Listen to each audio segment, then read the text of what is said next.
Come on, floor it!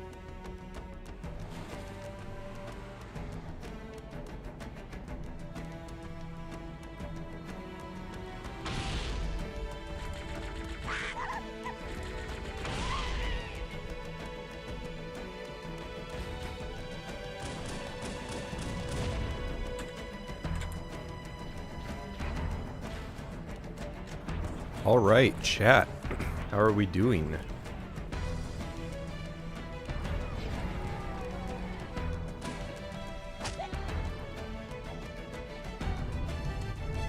Let me turn this down a bit. It is like, if anybody remembers, it's the like splash screen trailer that just like plays on a loop in the background. But yeah, I finally got this working. This has been like, I don't know, something I've been like working on kind of on the side for like 3 weeks. Just really trying to put it together.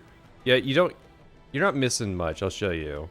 It's just, like I said, it's just the like splash screen little demo that plays on the main menu so that you don't have CRT burn in.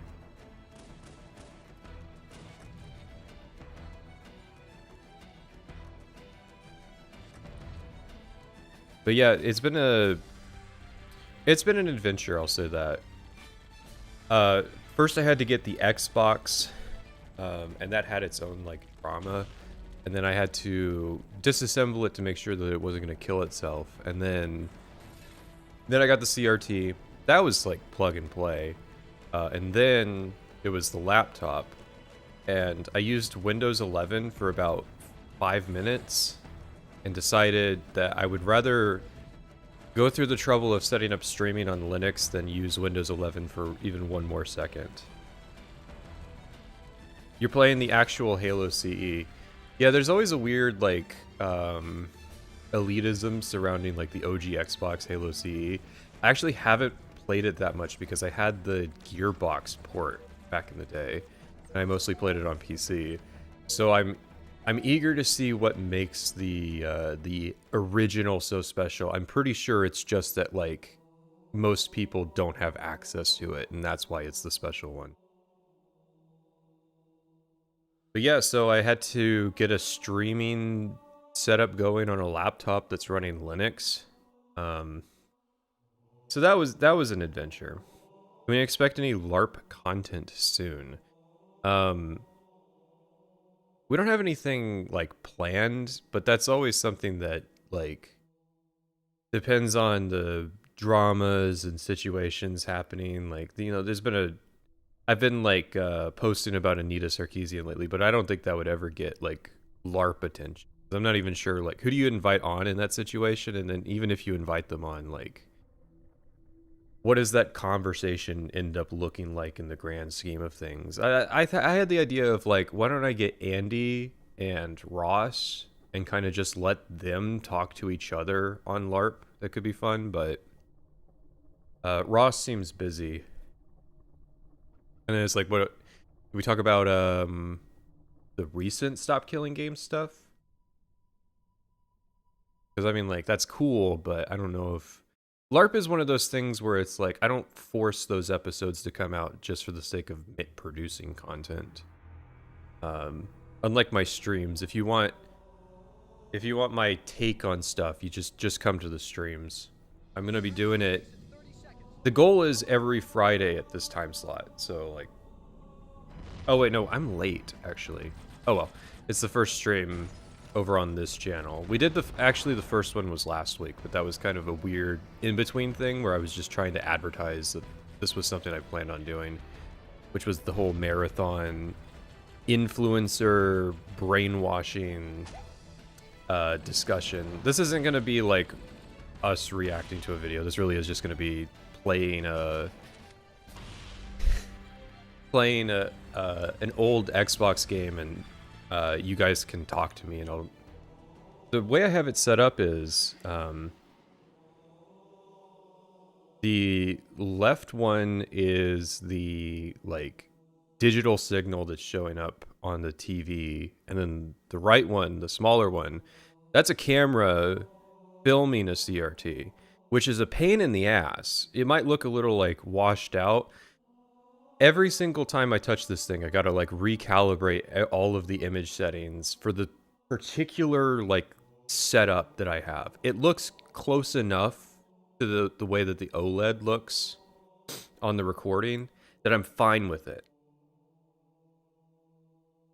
So, but I wanted to incorporate a CRT into streams, mostly because if we're gonna be playing like Xbox original games, here's how this idea fucking started. I asked the question, what did Fallout 3 look like on CRT? Because I have to imagine the reason that that game is so ugly could possibly be because like actually if you play it on a CRT, then like the color blending and what have you actually looks really cool. But I think I've debunked that since, because it seems like the dev team was using LCDs in the making of Fallout 3, so I have to imagine really it's just that like it was Bethesda's first flat panel game. That's why it kind of looks the way it does, beyond the art direction of like copying Call of Duty. But so Oblivion though was a CRT game, almost like assuredly, and so I wanted to like check out some of these games and the way that they look, like early 2000s games, kind of comparing them between kind of the modern OLED versus CRT. And actually, I got this OLED TV on sale. It was like more than half off. So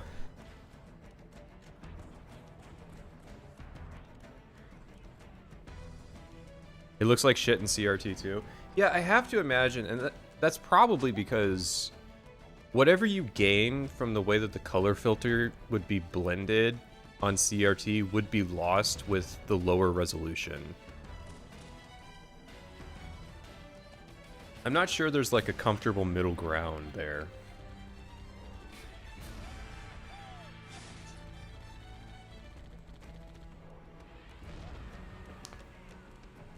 But yeah, I've been getting into like, because there's another game I'm talking about that they kind of did that same thing. Games that came out around the launch of the 7th console gen, there's this weird and interesting dichotomy of the ones that were made knowing that TV standards were changing and the ones that didn't. Is this the Balatro stream? Was there ever a Balatro stream promised? Because that doesn't sound like me. Because I play Balatro, but I don't think I would like... I don't know, I wouldn't promise to play it. What about blacks on CRT compared to modern displays? Would they be richer on a CRT? So, yeah, that's one thing is like, Fallout 3 doesn't, and New Vegas, obviously, doesn't have like as dark of dungeons as Oblivion.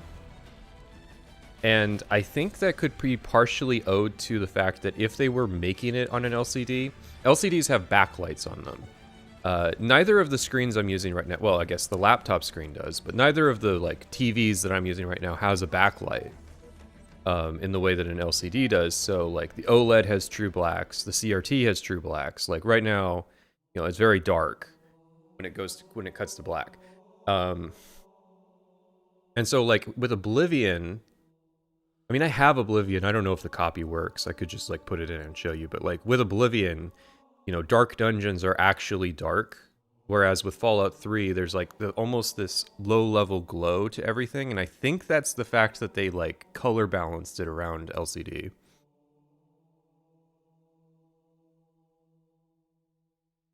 I know I mentioned Balatro on the Caravan stream when I was talking about like deck building strategies. But I didn't say I was going to play it, I just mentioned it. Are the Friday streams on Pleb TV now? Yeah, that's the plan, because the game streams where I game are just less popular, which is fine. I understand why that is. But I don't want that to impact the main streams that I do occasionally, where we react to videos or we talk about stuff. So like this is more like just come hang out and I'll show you some old games that I've been collecting. I've got like 50 Xbox and 360 games on the shelf that I can go through. But I plan to like also get more. So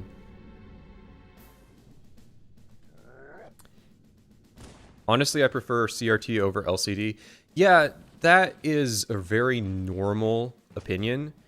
The only advantage of the LCD was that it was like cheaper, basically. It was cheaper and it's less heavy and less bulky and can put out a higher resolution, but with the way that they look is not very good. And that's why like graphics, art direction kind of sucked until we finally got like started having like mainstream OLED displays, because then we could get back to like having colors that look good.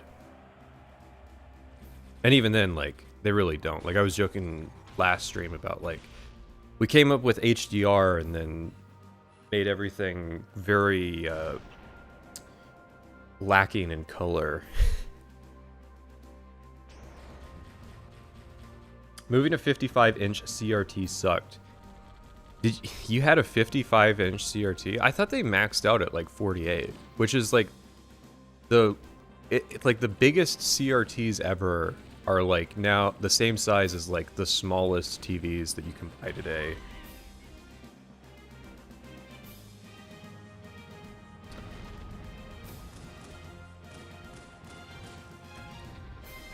I think there's an article about the filter on The Gamer. Yeah, piss filters, they come and go in terms of like controversy, because people have like in-depth discourse about like, well, you should respect the original art direction. And it's like, yeah, but also, like, it's one of those things where once you've accepted that you're going to be modifying Fallout 3, I think when it comes to, like, modifying the art direction, getting rid of the piss filter honestly improves the experience a lot. And you can have situations like,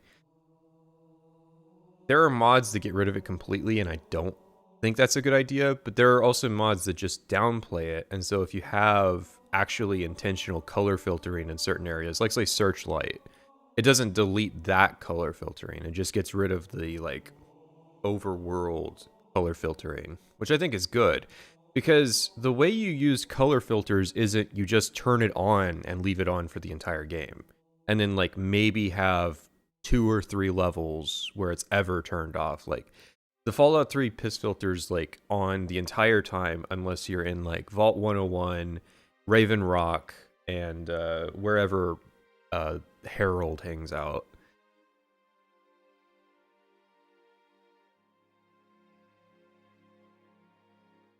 So, yeah.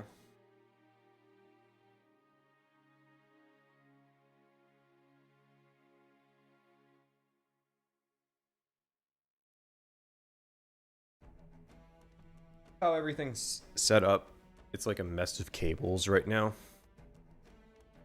Alright, let me turn this up a bit, because I'm going to show you something that I hadn't seen in a while. Does this restart the level, or does this continue? Okay, it restarts the level, cool. I mean, the cutscene's normal, but it's after the cutscene that there's something that's like, I don't think is even on MCC. If it is, it's tied to difficulty, and I don't ever play Halo on PC below Heroic. Were the OG Xbox games expensive, assuming you acquired them recently? Yeah, a bit. I mean, like, you're not gonna usually find good quality physical games from 20 years ago for like $5. Cortana, all I need to know is did we lose them? I think we both know the answer to that. Originally, this was going to be Morrowind, but I kind of figured that if we're starting with the OG Xbox, you kind of got to start with the like OG Xbox game. Made a blind jump. How did they? Get here first? The Covenant ships have always been faster. As for tracking, But no, we need to remake this. light speed, my maneuvering options. We need to remake this in Unreal Engine 5. Yes. Until we decelerated. Any interest in the Steam controller? I'd put in a reservation, but it was like super late, so I probably won't get one for a while. I had the first Steam controller and I liked it, Our fighters are mopping up the last of the but it's mostly like It's more that it's interesting hardware than that, like, it's something that actually appeals to me, because I'm not a... There's very few games I've ever played controller on PC. And it usually had to do with, like, driving. Back up to combat alert alpha. I want everyone at their station. Everyone, sir? Everyone. And Cortana. Let's give our old friends a warm welcome. The other weird thing is people want to, like, they want to bring, like, the piss filters back. That's a weird discourse, and I assume it's not true. I assume it's one of those, like, just rage bait things. It's unfortunate that a lot of internet discourse has just turned into, like, people rage baiting and not being sincere because there's, like, a profit incentive to a lack of sincerity. Which reminds me, someone said, you know a lot of Synthetic Man lore. I actually don't know that much Synthetic Man lore. I remember that, like, there's a thing that involves Fuda, and he's, like, pretty extreme. He feuds with, like, EFAP, and he complained about, like, the bathrooms in Dead Space. I feel like that's pretty... If you know who Synthetic Man is, I feel like that's a pretty, like, baseline level of knowledge. It's not, like, compared to, like, actual lolcow levels of knowledge. Sadly, all the, like, YouTube drama stuff right now is, like, the quartering. And, like, as justified as it is to hate that guy, I find him extremely boring. It's hard for me to care. All you greenhorns who wanted to see Covenant up close. There are actually people out there nostalgic for the late 2000s filter garbage. I mean, they're nostalgic for the games, and if you're, like, associating with that time period, then you're going to associate with the visual style, which was that, like, washed out color filtering. Cracking the case in 30 seconds. So, like, it's understandable that your nostalgia would be rooted in that. The same way that, like, if you're nostalgic for, like, the 8-bit era of games, then, like, you're gonna find, like, scan lines and stuff really interesting and appealing aesthetically. Sorry for the quick thaw, Master Chief. Things are a little hectic right now. But this orientation should pass quickly. Welcome back, sir. We'll have you battle-ready stat. Chief, please look around. What little I've seen of Synthetic Man content is very one note. Well, yeah, because he's got one gimmick. And, like, that's his shtick, but he's intent on being as good at that as you can be. Vital signs look normal. So, yeah, there's, like, a cute little Sir, go ahead and climb out of the cryotube. thing. And they test, like, if you want inversion, which is pretty interesting. I gave you a double dose of the wake-up stim. Take a quick walk around the cryo bay and join me at the optical diagnostic station when you're ready.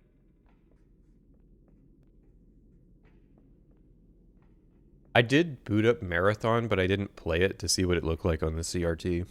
It looked kind of cool, but the issue is that, like, you can't just, like, kind of casually test it without, like, actually locking in and playing it, which I didn't want to do, so I didn't get to see, like, what the levels look like, which I thought was a little disappointing. I really wanted to see that.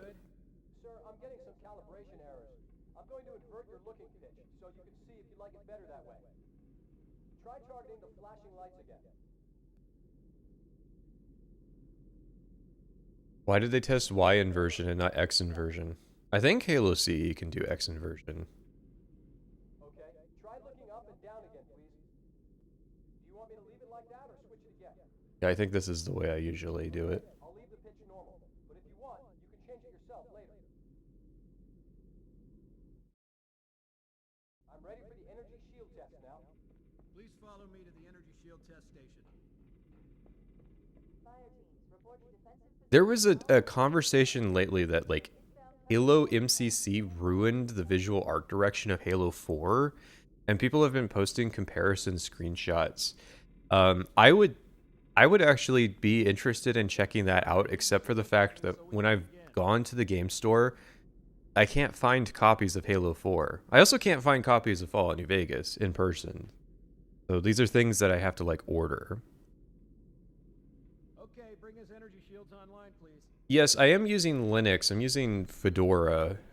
I was just looking for like kind of a prosumer thing that could do a lot of what I was looking for, which was mainly just like, can it run OBS? And it's very strange because on the one hand, everything about like installing software is a nightmare, but then like everything involved with hardware is just like literally plug and play. Like we're using my old like Focusrite Solo 2nd gen that barely ever worked on Windows. And you can just like plug it in without installing drivers on Linux, which is just bizarre to me how they simultaneously have like the easiest hardware install of all time mixed with like it being very delicate when it comes to like particular versioning of packages. This way.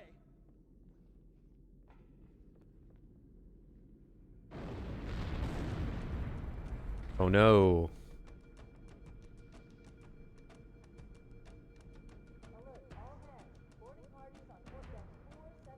Yeah, I don't think the CRT quite looks right.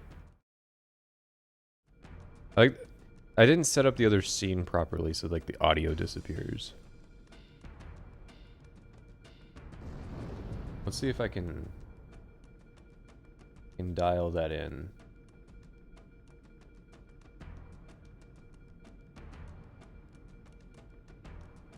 Because like there's the TV settings, there's the camera settings for how it captures it, and there's the OBS settings for how it displays it. There's many layers of like trying to stream it. It would be easier if it was like a recording. I could do a lot more with that. But with the limited tools I have access to.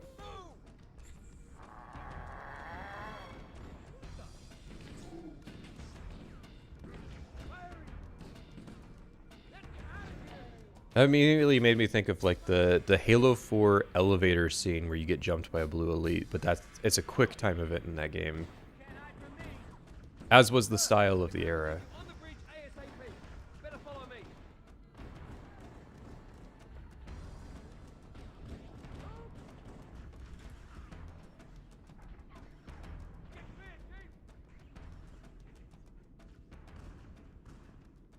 Playing through Stubbs the Zombie and seeing all of the little quirks it shares with Halo CE was weird. I mean, that's because, like, a lot of games from this time period share quirks because of how early into the 3D revolution it was. Good to see you, Master Chief. Things aren't going well. Cortana did her best, but we never really had a chance. A dozen Covenant. Why aren't you doing the speedrun strats? I jumped over the guy. What's the other speedrun strats for Halo CE? Don't answer that. Well, Actually, does like, I know on MCC it works, and I think on the Gearbox port it works. In the original, did it work where you can animation cancel reloading to get infinite ammo? Fire control for the main cannon is offline. Captain, the cannon was my Things like backup. explosions and alarm lights look a lot better on the CRT. Yeah, it's because the CRT is blending the light sources. That's why, like, bloom lighting was a thing for, like, 2 years, because it looked really cool on the CRT, but it looked like shit on LCD. And then, like, because the standards were changing, like, that was a technology that just didn't go anywhere. Everybody thought it looked stupid, like, by 2008. Destruction or capture of the shipboard AI is absolutely unacceptable, and that means you're leaving ship. And so, like, you have a lot of old game light sources that look bad because the display that you're playing it on was not how they originally calibrated that light source. Which is where you come in, Chief. Get Cortana off this ship. Keep her safe from the enemy. If they capture her, they'll learn everything. Force deployment, weapons research. The current world record for CE is fucked. You teleport around the map. Yeah, that's every speedrun just turns into like unwatchable garbage at some point because the techniques become about exploiting the game, and it's very hard to like have an enforcement system of like speedrunning but not exploiting too much. Like, where do you draw the line? Yank me. There's like one of the reasons I don't really watch speedruns of games that I review is just because like I don't really care to watch like your out of bounds Good luck, Master. technique Or like the save spamming stuff. Your architecture isn't much different from the autos. Don't get any funny ideas. Don't keep it loaded, son. You'll have to find ammo as you go. The Walmart old games section. Yeah, it's now like GTA 5. It's actually, it is interesting what shows up there. It kind of says a lot. Fight for her. Where have I seen this before?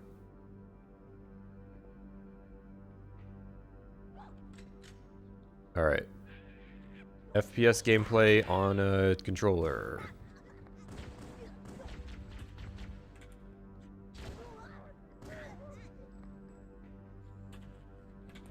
Alright, let's see. B is melee.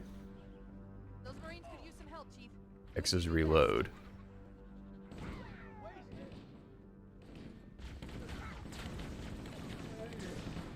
Alright, there's no bumpers on the original Xbox controller.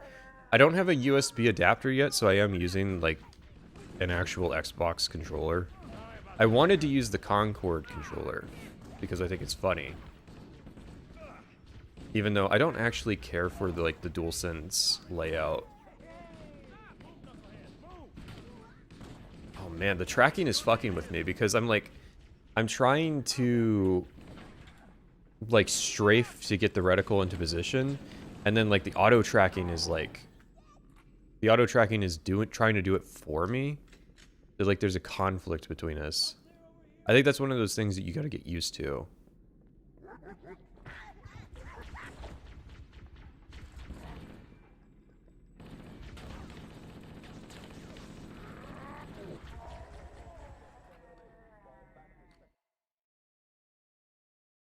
Earth is a she. Woke.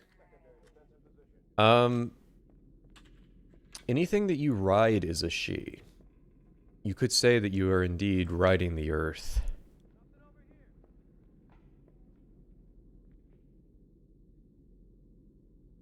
Yeah, the auto aim fucks with your muscle memory if you play on mouse and keyboard. Covering fire! All right. What the hell? Did something just hit us? Move in. Back to the airlock. The 360 controllers are comfy to hold. Yeah, there's an interesting discourse about, like, what iteration of the Xbox controller was the best. I'd hate to say it, but the Xbox One controllers are probably better than the 360.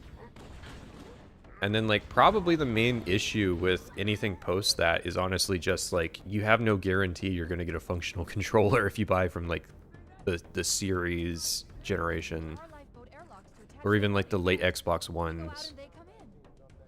Bastards. Stick drift is a bitch. Whereas, like, the original Xbox had an analog controller. It was the only one to do that. And so you can have button pressure sensitivity, but I think only one game ever used it, where, like, it can measure how much you've pressed a specific button.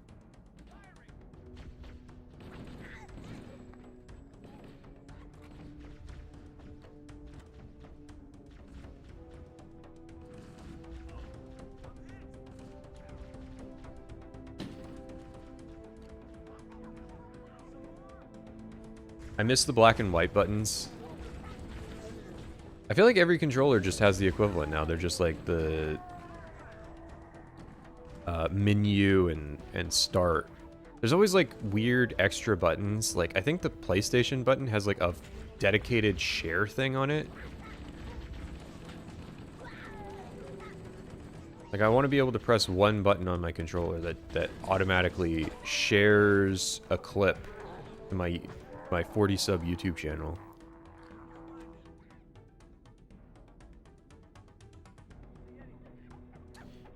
My phone is not updating the YouTube chat. So I'm having to, like, read this little pixel of chat. Let me see. Oh no, that's worse.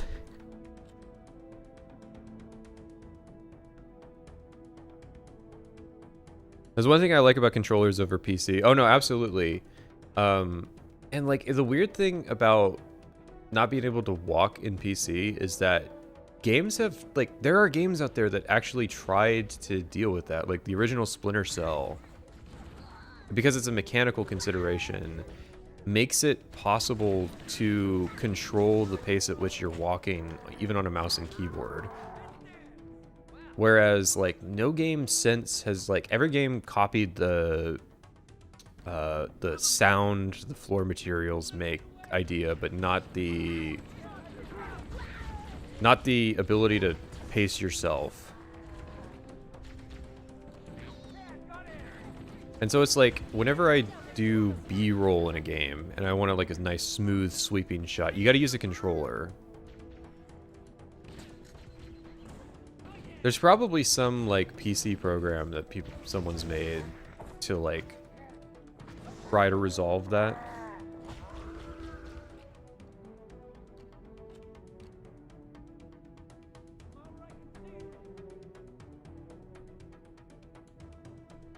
I wonder if mouse wheel walk speed is patented. I mean, it's possible. There was some game industry patent trolling back then, but I doubt it, because wouldn't Ubisoft use it for their other Splinter Cell games? Like, you can't do it in Blacklist or Conviction.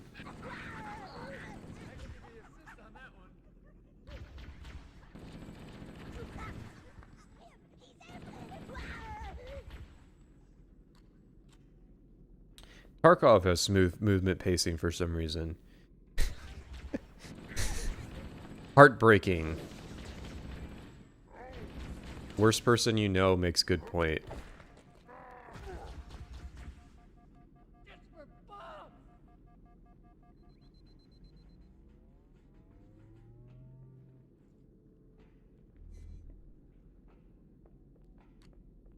Oh man. Every time I play Halo CE, I'm reminded that they got rid of the health system. Covenant, on the landing above us.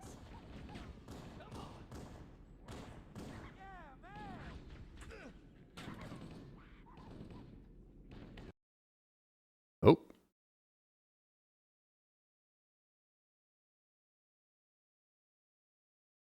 Wonder what happened there. I don't know if that was the Xbox or the capture card. There's so much peripheral garbage you gotta buy to do stuff now. Like the fucking camera. Oh my god. We were having this issue with the Caravan stream. We were trying to get the camera set up to use as a webcam with the software, and it just wouldn't install. And that was on Windows, where it's supported. It's not even supported on Linux.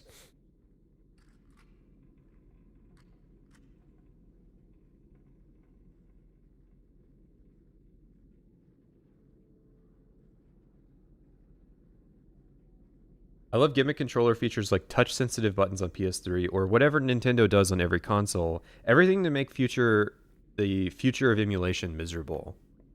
Yeah, but I mean, I also like the innovative aspects of it. I don't think, like, the Steam controller would be where it is without some of the experimentation that was going on with console controllers in, like, the last 25 years.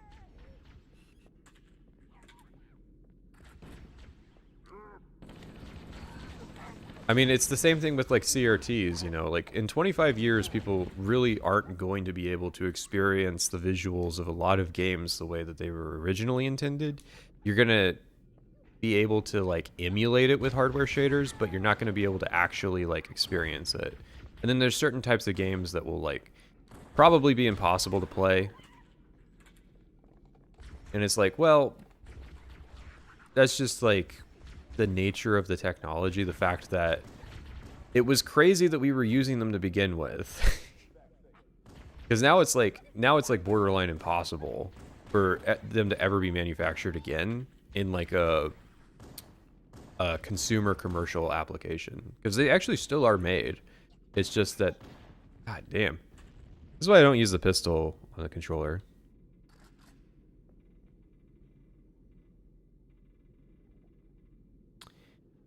Leaked images of the Elite Series 3 controller shows apparently it has 2 scroll wheels on the bottom of it.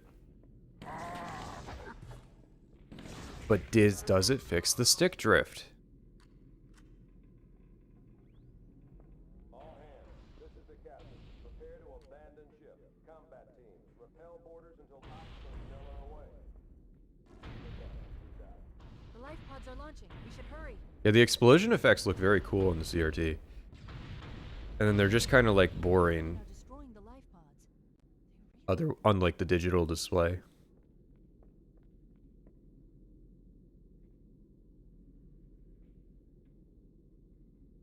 It's Xbox just a controller company? Is Xbox just a... kind of. But not even really. Like, I was kind of looking into, like, what's the controller market look like? I feel like third-party controllers are overtaking Microsoft's original market share.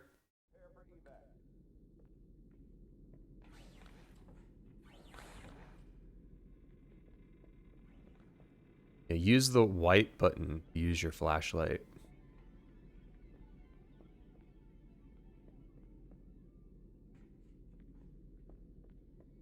I'm detecting Covenant movement outside the access ways.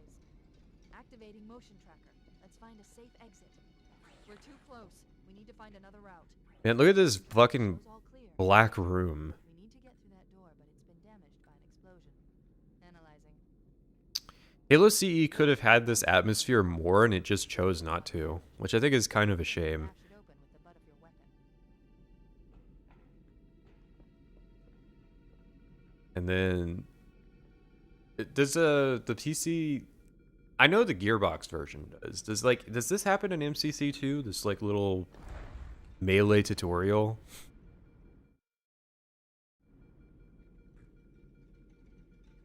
Does the new Steam controller have anti-stick drift? I don't know. My my Index controller has stick drift, so that doesn't mean anything because it's like 8 years older than the new Steam controller.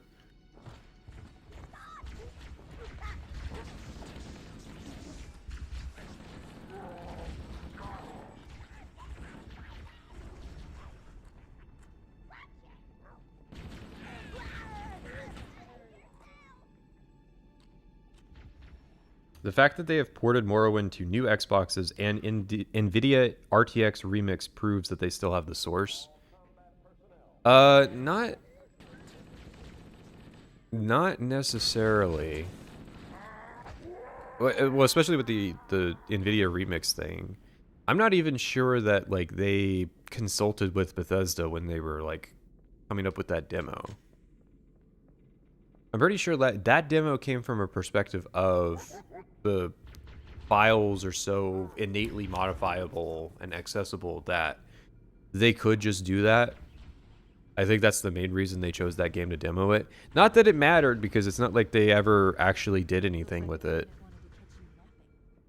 When's Halo 4 Mach through Part 2? When I make it. Not to be... That project in particular is like just... It's specifically... for when I want to break from like making the Fallout thing. I just like go over there and mess with that crazy ass multicam setup. And I'll do like 10 minutes of it on a random night. Oh. I'm trying to use bumpers. Like that's where my instinct is.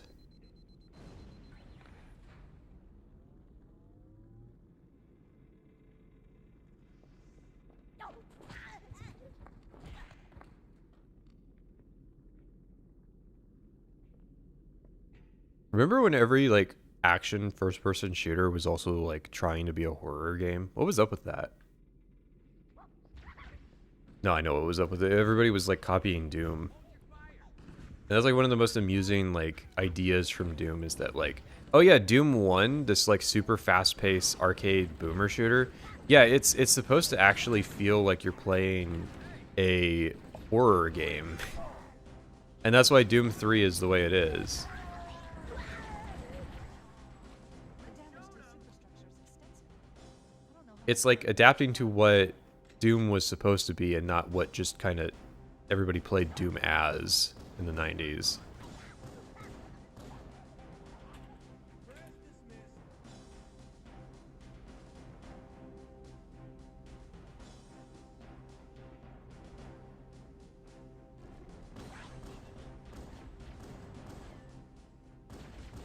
Yeah, but the whole thing, like, I wonder if they got paid off to not finish the RTX remix thing.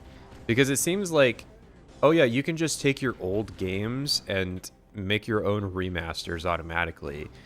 That seems like a very bad thing for the business side of the industry, because it's like, what do you mean? We want to be able to package a $40 to $50 re-release. Like, if they had released that technology, Oblivion Remastered would have been... There would have been no chance that ever would have been made.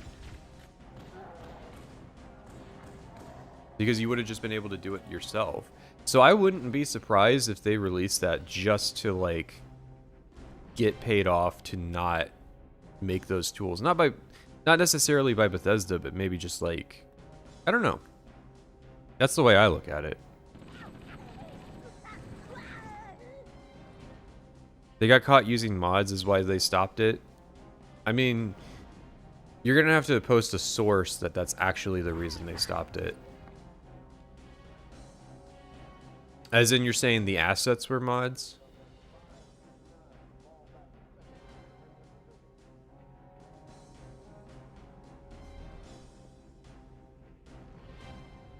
This section of the level's always been weird to me. Like, why is there an entire area over here? Maybe it was just like there was like a combat part that they didn't really want to use. These guys just kind of like hang out.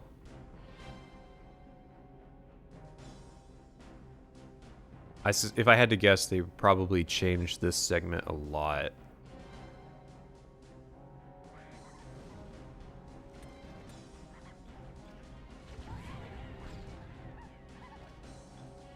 Well, at least it doesn't cook off the grenades on the stand if you fuck up. Almost like they probably thought it out. Well, the Star Wars fighting... the fighting game Star Wars thing... The theory I'm testing is... Whenever Star Wars had like a good game in a genre, it usually gets overhaul mods for games in that genre that come out later. So like, you know, with Starfield, it's like Star Wars RPGs were a big thing. So of course there's a Star Wars RPG total overhauls. And it's like, but on the flip side, you know, there was never a Star Wars horror game. So there's no, like, total overhauls for, like, Resident Evil. Or just turning everything into Star Wars assets. I don't know. There might be, like, a mod that, like, swaps a character model out, but not, like... Again, we're talking total overhaul. And then, like, so Star Wars only ever got, like, one official fighting game, I think. And it had a cameo in Soul Calibur, but that's not quite the same. So, like, it's interesting that you'll see, like, total conversions of Marvel vs. Capcom, but no, like, Star Wars ones. The autumn's accelerating. Keys is going in manually. With or without mouse look, can I ask? Like, I recommend you try without if you could be bothered. This is the original Xbox, so... There is no mouse look. We'll be fine. I haven't modded it yet. I have a mod chip that I need to install at some point, but I think you have to solder it in, and that's a skill set I'm going to have to develop first before I mess with the console. So, but I think you need that mod chip to even make it possible to use the mouse and keyboard on the original Xbox. I could be wrong, but I know you need it to modify like what CPU and RAM the Xbox uses. I'm talking about System Shock with another person. Oh, okay. A weird side conversation about System Shock. Stream chat. You guys are fun. The only Star Wars fighting game was Masters of Terras Kasi, and it's not very good. Yeah, that's the one I'm talking about. It got Star Wars got like a really mediocre fighting game, and then that was it.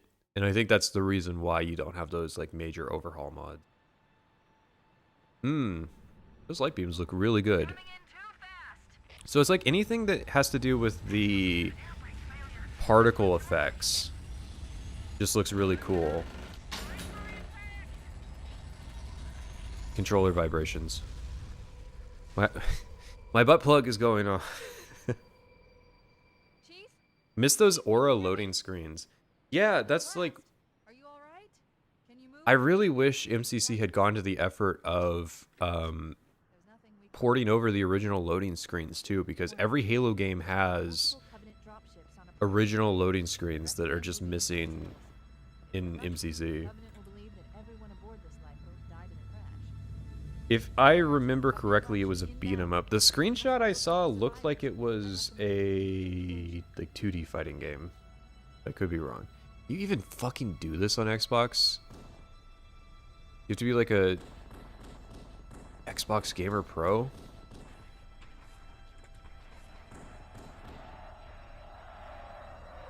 Fuck, it's so...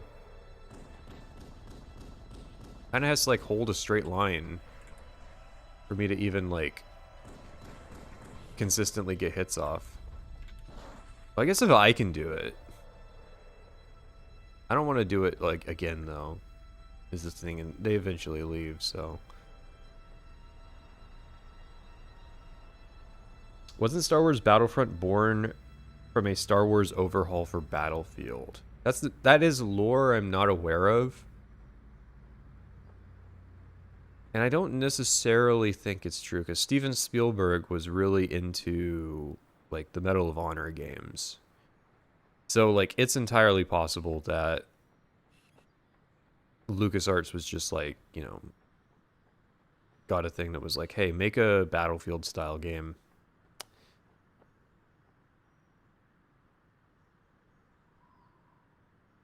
I swear on my grave, RTX used mods for the Morrowind remaster. Yeah, you might be mixing up stories. I don't know the reason they abandoned it, but I have to guess.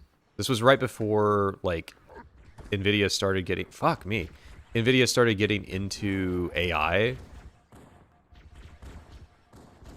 And I have to guess that like their entire business... I'm getting gamed. I can't aim with a fucking controller. It's crazy that Halo got more into like precision weapons as it aged. But yeah, I have to imagine that like it was gonna fuck with the industry's market interests to release a tool where you could remaster games instead of playing the official remasters that you'd have to buy. How's the Linux experiment going? I mean, for the most part, we've got it working. It can do a lot of what I'm looking for, but I think that like see if there are any survivors. it's been interesting learning about like I understand why Linux has limitations, because they can't like include H.264 stuff out of the box because of licensing, whereas Windows can. And it's like, wow, that seems really kind of anti-competitive. And I think it's just because like Windows can afford the license and the average Linux distro cannot. Which it seems like then, in that case, wouldn't it be beneficial? I mean, like, the Linux alternative would be, like, just make a open H.264 instead. Whereas I feel like, couldn't the distros, like, group together and just buy in as a collective? It's a mess, sir. We're scattered all over this valley. We called for evac, but until you showed up, I thought we were cooked. Don't worry, Sergeant.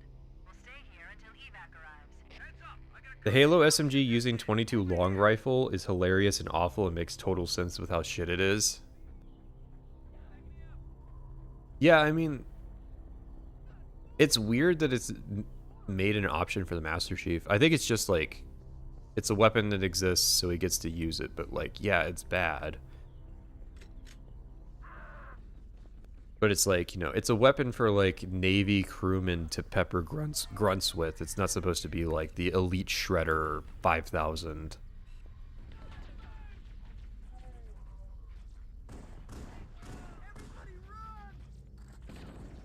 Because like it's crazier that they're using fucking magnums.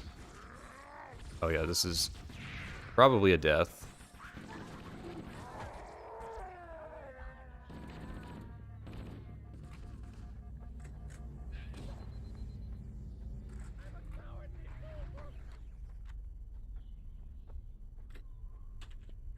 I don't know about I don't think SteamOS is ever going to be like the Windows competitor.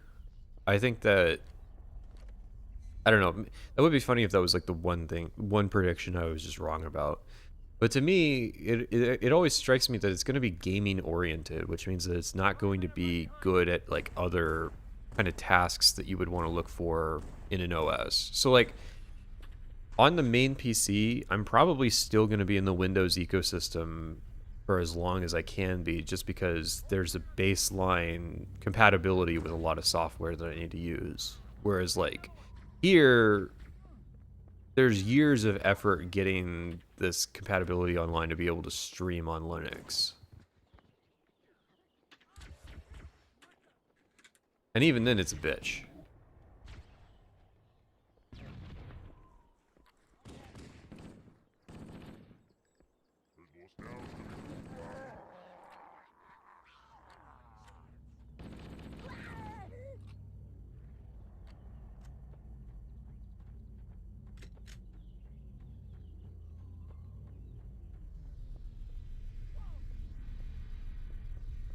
What are you talking about, bro? You can't kill a cow with a butter knife?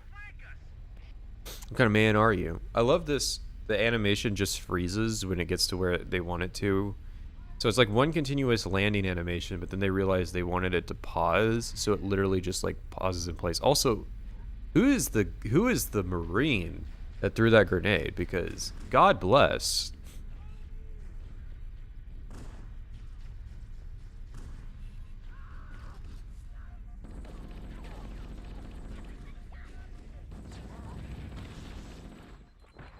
Halo 1 Master Chief, why are your ankles so fragile? Hello?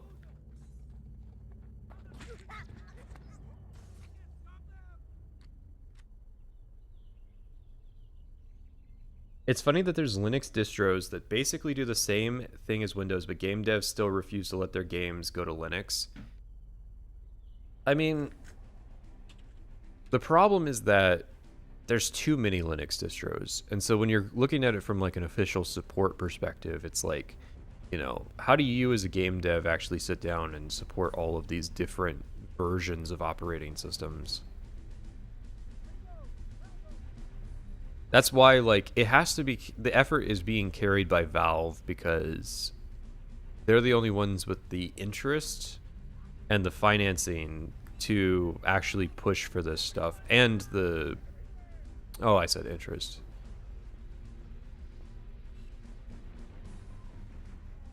Where it's like, I think they can kind of see the way things are going, and like you might not be able to game on Windows in 5 years just because of how like dog shit bloated it'll become.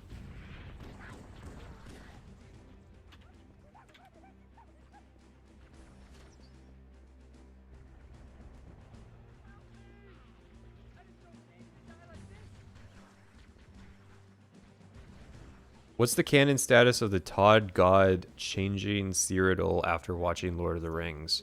Wait for extraction. Oh, I thought that was like pretty much like all but confirmed. There's multiple devs that say it's the case. I think it's mainly Kirkbride.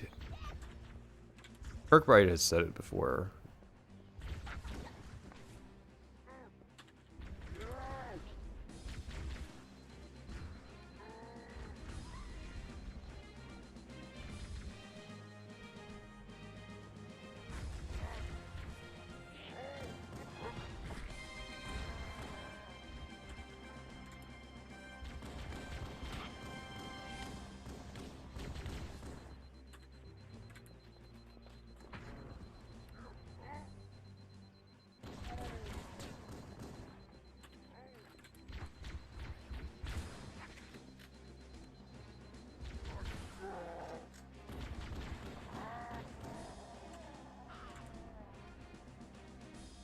And there's one grunt that missed the entire fight and shows up at the end. Also, losing all of the Marines and guys on normal difficulty. Anybody read me? Repeat. Any UNSC personnel respond. I gotta hand it to me. Roger, Echo 419. This is Fire Team Charlie. I thought Nesmith said it too, and Coleman. Roger, Fire Team. Yeah, I think it was in the Kiwi Talks interview. Coleman probably said it. But there's like, the infamous quote is like, and then Todd Howard saw Lord of the Rings and Cyrodiil completely changed or something like that. If those lifeboats make it down, the Covenant are going to be right on top of them. The internet now calls Todd coward after what he said about Elder Scrolls 6. See if we can save some soldiers. Yeah, he's been losing face for a long time. A lot of people kind of call him a liar and what have you, but like, especially recently with the like, let's pretend we never announced Elder Scrolls 6. That's affirmative. Echo 419, staying on station. Bullhammer out. Yeah, that was like, that was the sign that I think he's just kind of lost it in terms of like his charisma and ability to get people convinced to believe in what he's saying.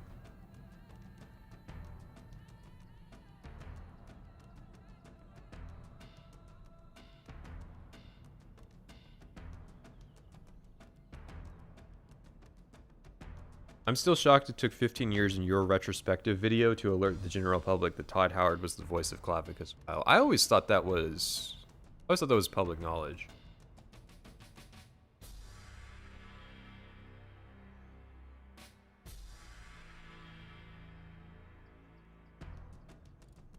Why is the resolution so bad? Because the Xbox outputs at 480p.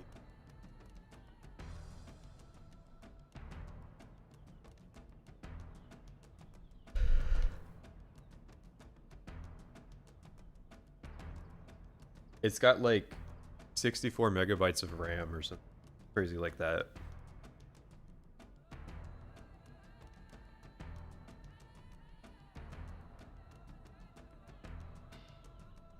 Survivors will probably stick close to their emergency beacons. Yeah, I know, Cortana. We're hanging out for a second. Does anyone want to talk about Anita Sarkeesian? We're an hour into the stream chat. We can open up a bit. We can share some feelings here. I think I was wrong about Anita Sarkeesian during the feminist frequency era. I think I feel really bad during my chud era for harassing that poor woman. I would go into her comment section and say, "Damn girl, why'd you put the halo rings as your ear piercing?" Smash or pass? I'm a famous smash. But what you gotta bear in mind is that I have historically been attracted to extremely toxic women. So I would usually let that be a sign.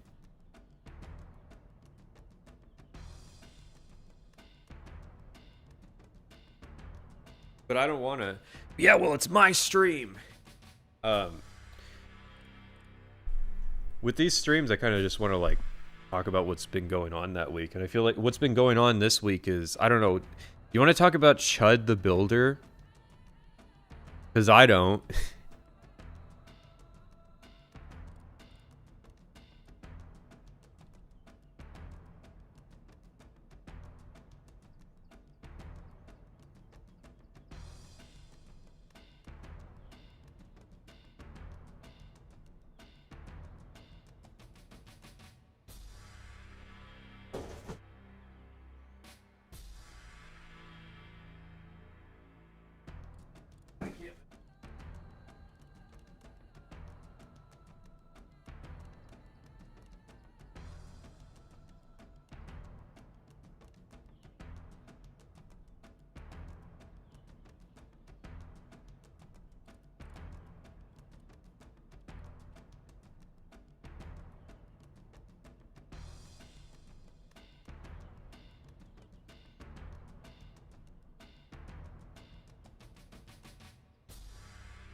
Sorry, my cardboard box enclosure is falling over.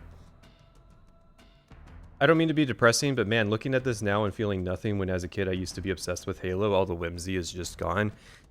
Yeah, it's one of those things where to me, I just don't let it phase me. It's like, yeah, Halo Infinite's shit, but it's like, we routinely go back and like make fun of Halo 4 because it's really fucking stupid. Of course, like, that's not gonna be a thing forever. Like, we've done Spartan Ops and then we're doing the mock through of Halo 4 just because it's funny and I like the chemistry that's there. But like, it's fun to go back and look at the way that it used to be. I'm not a big like nostalgia person, to be honest. It's more like just I'm like actively curious in like the techniques and technologies of the past more so than like, oh yeah, I want to revisit my childhood nostalgia. It's like, no, I don't. I had a bunch of terrible games as a kid. Those games are still terrible. There were some good ones in there too, but like, seeing Halo on a CRT does nothing for me. Because I didn't play Halo on a CRT TV. I played it on a CRT monitor, and that's like a different experience. Hey, but hey, that ties into mixtape. Because mixtape's like millennial nostalgia wink of like, it's weird that they basically made Yeek again. Yeek, but like slightly less embarrassing. Of like, man, don't you remember the 90s? And I'm like, no, I don't. I have no memories from the 1990s. My first memory was the Twin Towers coming down. So like at a baseline level, that does nothing for me. And then it's like, if you fuck up a bunch of stuff about the 90s, you're just contributing to like the, one, people misremembering it, and then two, people who were never experienced it having no accurate memories of it. No, it's not soundproofing. It's the CRT, when you have like a black screen, because there's no back panel, it'll just start showing the reflections of the background. So there's a cardboard panel, so it doesn't show show me on the couch. And I got blackout curtains because I realized I was streaming during the day, and so there would be like glare from the window if I didn't put curtains up. What an awful first memory. Well, yeah, it's like, I remember my parents reacting very strongly to the event. That's why I remember it. It didn't have any, like, significance to me beyond that. And so, like, I feel like it probably isn't uncommon for you to probably, like, explicitly remember something horrible that happened when you were, like, 4, that your parents reacted strongly to. Unless you're just, like, really blessed. Case.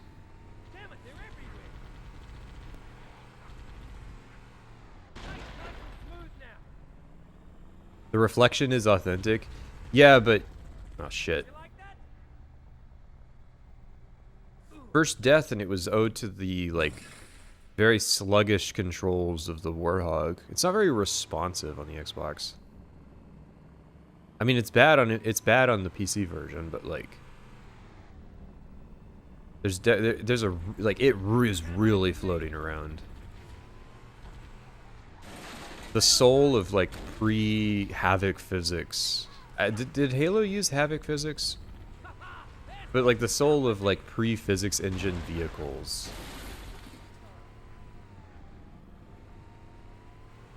Here comes more! There it is!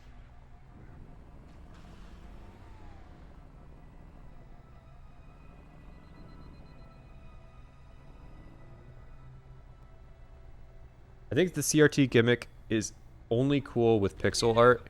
No, there's 3D lighting techniques that only look good on CRT. Try that on!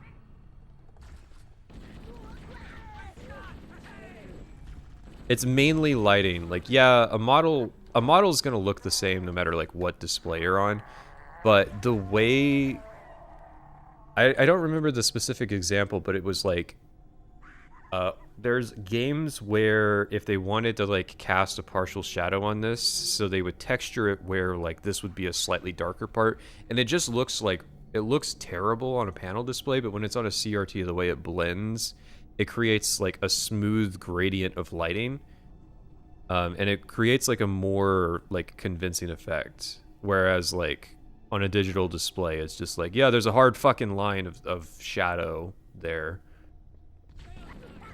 Because it's not gonna, there's no phosphorescence to blend the display.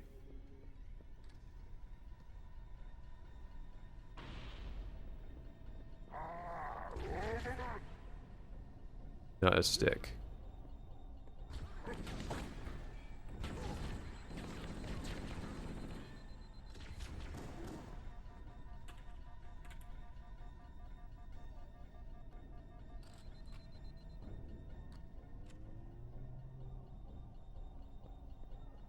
That's interesting, because I was looking into like havoc physics recently and how that kind of became the industry standard for physics engines. Or like physics implementations in engines. Sorry, that's a different concepts. But yeah, people were talking lately about, I mean, it's the usual thing of like certain people just pretending to not understand what the discourse is about. But I didn't even really comment about like the Slay the Spire 2 review bomb. Should we go back to CRTs? No. Are you kidding? The CRTs are like a crazy 50s technology of like let's have an electron gun that's affected by radiation and controlled through electromagnetism, shoot beams at the person watching the screen, and then the radiation will be diffused by phosphorescent bulbs. I don't know if you've used a CRT in a while, but the flyback produces a like 15,000 hertz constant high-pitched noise that you can't hear because I'm filtering it out of the microphone, and I can't hear because I'm using like noise-canceling headphones. There's new traffic on the Covenant battle map. Interestingly, A lot more crew there's nuance to it. So CRTs are actually still produced, but it's only for like the avionics on old airplanes because they don't want to swap those out for new panel displays.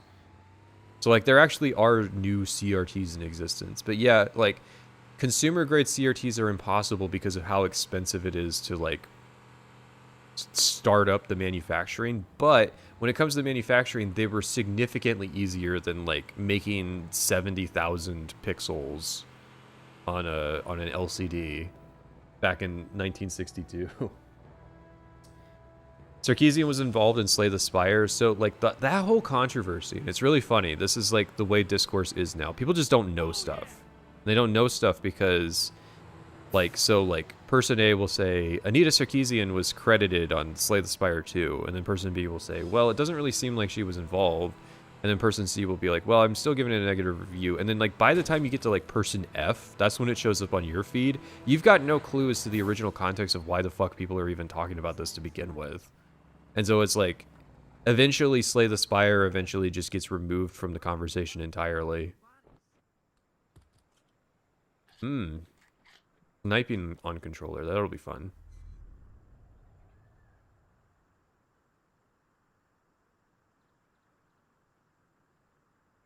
So these things used to fry people's brains. That's why I am the way I am. Yeah, so like I was looking up like how do you diminish the whine of a CRT, and like all of the comments were like, you just get old and you'll lose your hearing. And it's like, you guys know that like hearing loss is not actually a guaranteed part of aging, right? Like it happens because of damage to your ears. You lose the fine hair follicles that are sensitive enough to pick up those frequencies. It's not that like, it's not that you turn 35 and you just stop hearing high-pitched noises. Because they tested it. There was like, they went to like pre-contact tribes that don't live in industrial society, and like they still have their high frequency hearing at like 60. So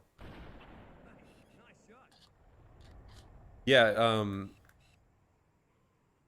I've been looking into like solutions for it, like how to mitigate it so that when I show the CRT off to people, there isn't a 60 decibel high pitched screaming sound that they have to listen to because I'm showing them what Halo used to look like. Yeah, it's just a matter of being patient. I'm really getting into the role of like being a professional sniper who's just taking his time and lining up his shot. And also I'm thinking like, does the Red Elite die in one shot or do I need to like quickly follow up with a body shot? No, okay, we got it.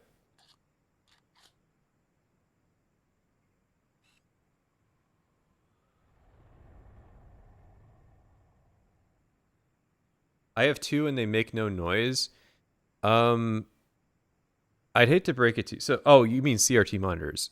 Okay, they make noise. They make the same noise, but they make a noise that's at about 31,000 hertz, and humans have no ability to hear that at all ever in your life. So that's why it seems like they make no noise. Your dog can hear it, but your dog can't complain to you about it.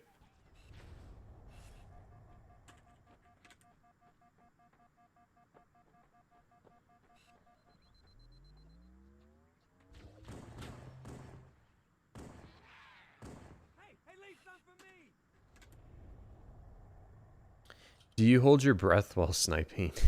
You mean like in real life? No. Like, I mean like real life as in like me holding the controller right now, no. Well, this guy's got a very annoying pathing.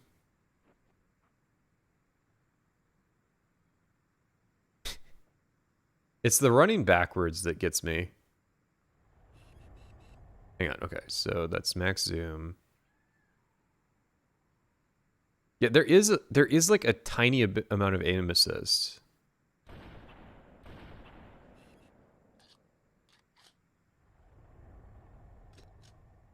You're not supposed to hold your breath.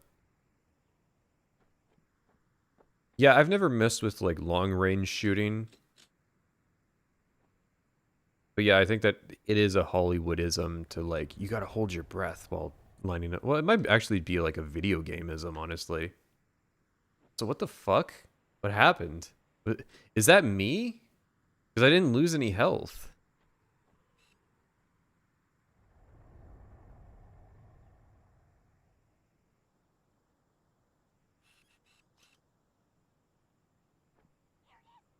Grunt. Oh, he moved. But yeah, so Sarkeesian was credited on Slay the Spire 2, and then people are saying that like there doesn't seem to be any effect, which is what I think about Starfield. No, she wasn't involved with Starfield, but like Sweet Baby was. And so like the famous like heels versus face fucking pronouns rant was like basically spawned by the fact that they were on the like woke content detector list, or like the SBI list, because those are 2 different things. And so like he was just mad that the game was woke, even though like when you play Starfield, it's not actually like particularly woke. That's like always been one of the things that bothered me about that entire discourse, was that like Starfield was painted as like this hyper woke game that it's not.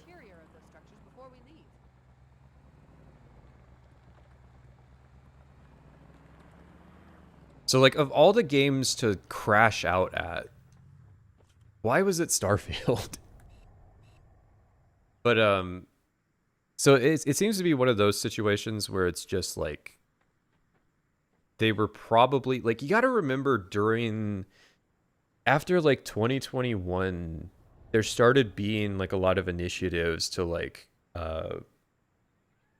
social justice, in like investors wanted social justice oriented development. It was a very weird time period. I think what happened was there was like an investor group that was like politically motivated. And so there was this thought that like maybe we can make more money, and it didn't pan out. And so I feel like with Sweet Baby Inc. and like Sarkeesian, they were getting jobs just because like it was a way to like show investors, hey, look, we're doing the DEI stuff too. But that doesn't mean that there was any like actual meaningful impact. Like everybody that was at the Sarkeesian talk at the Slay the Spire 2 dev room might have been like rolling their eyes at it, or maybe like they were super into it, but they still decided for various reasons to not implement anything that she was like advocating for, just because like it would be bad PR for them. But so like that gets into like a nuanced conversation of like, to me, I would never like leave a negative review just because like someone I don't like was in the credits. But then I was thinking about it and I was like, well, is that true? Like, would I dislike a game if it had like Andrew Tate or like Hassan Piker in the credits? Just like someone of that caliber. And it's like, I think would be weird, but I don't know if I would leave a negative review. Now, that's my perspective. I don't think you're wrong if you want to review a game based on those parameters.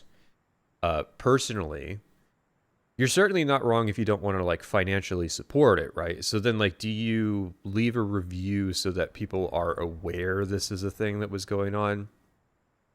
I don't know. To me, that's not where I'm at, but I understand if it is where you are. But then that got into like a whole discourse of like, why are you mad at Anita Sarkeesian? Would you put her at that level? And it's like, kind of, yeah. There was, this happened after, so I can't credit it, but like, back in the day, like, yeah, she was a radical, and she advocates for like some extremist stuff. But people try to deflect that like, well, no, it's just like baseline feminist critique. And it's like, recently it came out that she was like going after the big C. So it's like, she's really like an ideologue for something that's dangerous. And dangerous, not like, feminism's not that dangerous. But like, if you're advocating for an abolition of capitalism on the framework of like race-based thinking, in terms of like all white people are white nationalists. If you're approaching it from that perspective, that is like an extremist thing to think. And so like, I think at that level, yeah, you would be on the tier of Hassan Piker. Well, I don't know. Hassan Piker advocates for like terrorism, so maybe like a step down from that. But then it's like, yeah, so I don't know. I would understand being uncomfortable with like financially supporting that. What's the big C? Capitalism. Sorry, I was going to say the C word, but there is a C word that ladies like Anita Sarkeesian have an issue with, so. Is grunt number 3 eventually going to path over to that spot?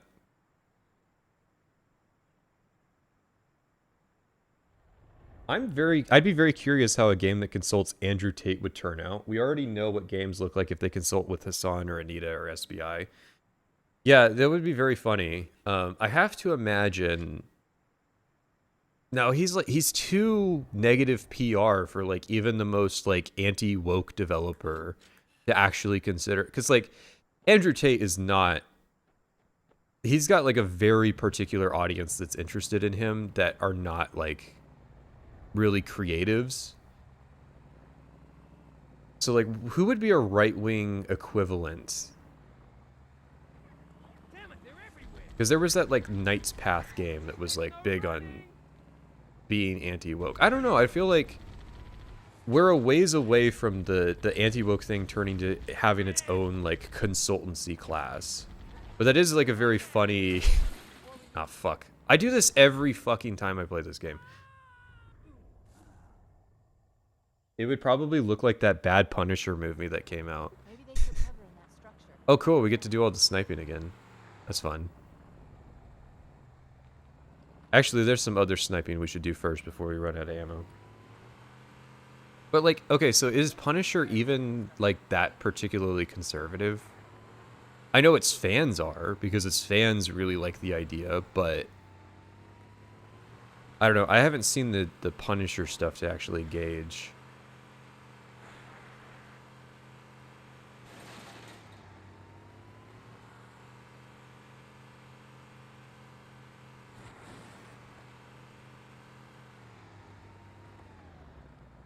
I want Alex Jones consulting if I was making a game. If you were making like a Deus Ex game, you could probably get Alex Jones to quote unquote consult and pay him the money. And I mean, like, you could even pitch it as like, no, it's ethical because all of that money is going to go to like the Sandy Hook parents anyways. And then like, no, this is too stupid. But like, you know, if you were going for like, what are some conspiracy theories we could put in our game? Like, I feel like you could justify getting Alex Jones on board. Jeremy Hambley is a consultant Lamau. Who the fuck is like hiring the Quartering as a consultant? So when is the turret gunner gonna turn and shoot me?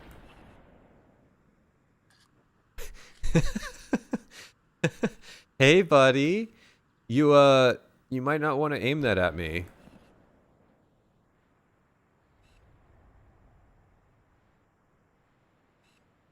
How well does the game play? There's occasional frame drops that I don't experience on PC, but obviously that's because like my PC is so powerful that it would be weird if it was ever dropping frames.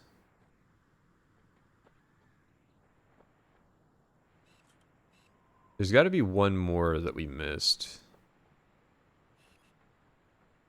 I think there's ammo for the sniper rifle after theirs. So I'm not...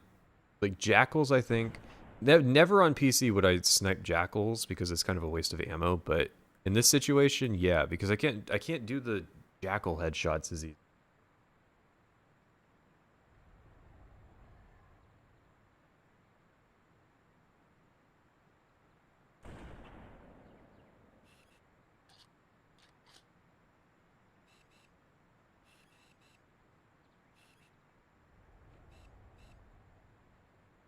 My whole thing was like, if we have to constantly revisit people who have apologized for doing bad things and haven't done the bad things in a decade, I feel justified in like, we can talk about Anita Sarkeesian from time to time.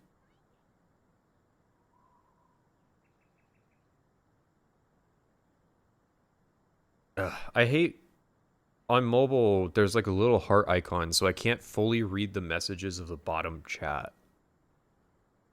God, this guy's pattern is annoying. I think body shots... Fuck! I think body shots killed him.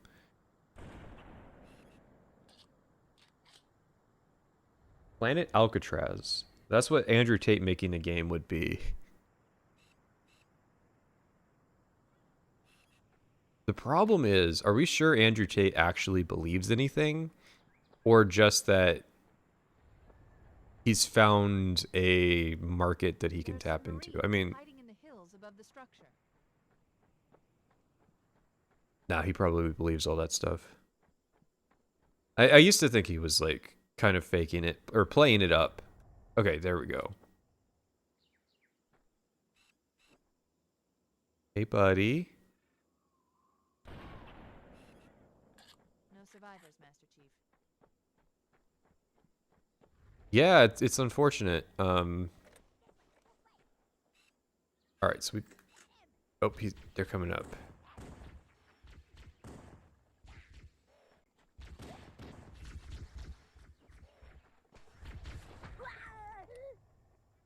They're all coming up. Let's get the fuck out of here. You know what? Metal Gear Rising is the Alex Jones cut. Not really, because, like, Metal Gear Rising doesn't posit that, like, 9/11 was a psyop. It just says that it was good for business and that they're going to do a psyop to recreate it.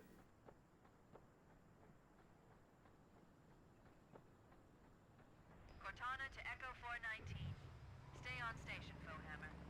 We have no survivors for pickup. What would my consulting look like? I wouldn't consult ever.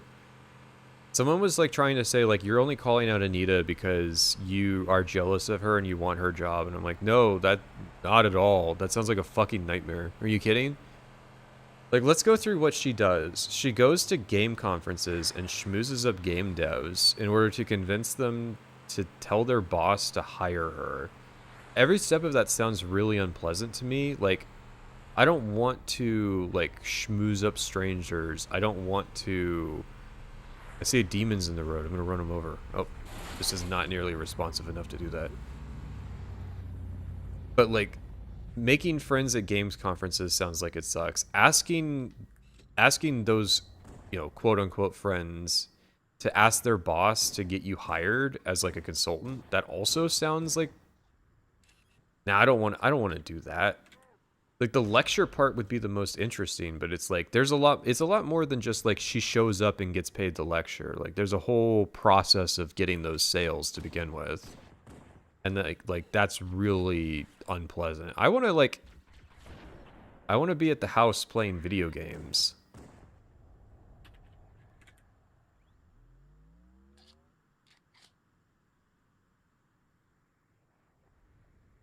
I read on Twitter that Varg is turning his racist tabletop role-playing game into a video game. Yeah, but there's a difference between someone who has a political ideology making a game about it and someone who has a political ideology being a consultant on something that doesn't have a political ideology. So it's like, you know... Oh, I see. So I can not lose health and still bleed. Interesting. The kind of thing you only notice when you play on normal difficulty with a controller. Because I would be breezing through this on mouse and keyboard.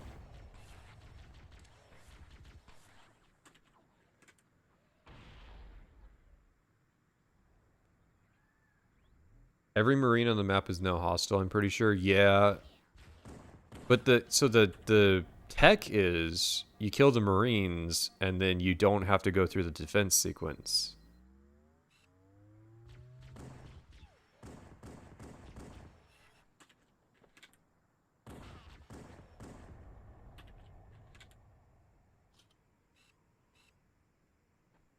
All right, let's see.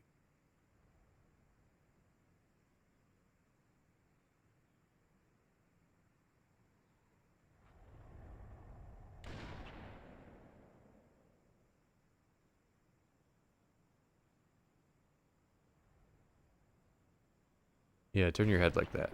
Oh my god.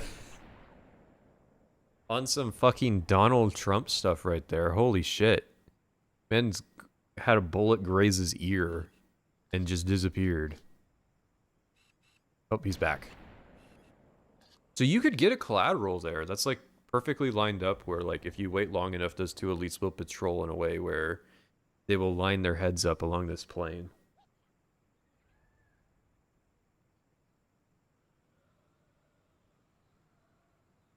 As a kid, I was anti-Anita, but pro the other chick. I assume you're talking about Zoe Quinn.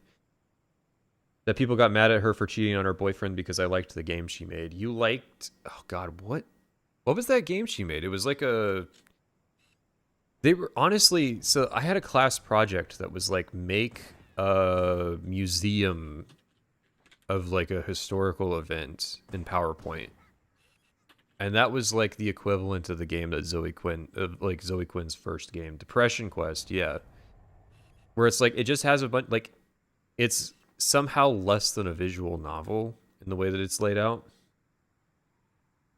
Weren't you streaming while Donald Trump got shot?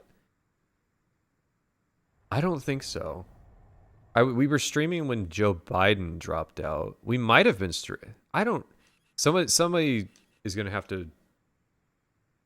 Joe, let's see. I mean, the easy way to answer that would be to look at the streams on the main channel and see if I did a stream on that day.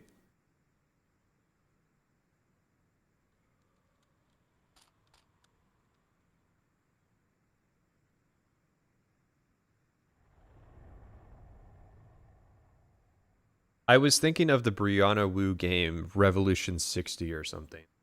Oh, that's even weirder to like. I guess, like, it's got a really ugly art style. But if I remember right, that was more of an actual video game, at least. It just wasn't particularly quality. I would argue Zoe Quinn is way worse than Anita. Like, oh yeah, if you're power scaling, like, awfulness, like, Anita never did anything that was, like, personally awful. her stuff was mostly just like she was openly not interested in gaming as a culture. She was merely interested in how it could be used as an attack vector for her to like spread her ideology, which is a pretty bad thing, but it's bad in just like she's a disingenuous person. Whereas like Zoe Quinn is like a terrible human being.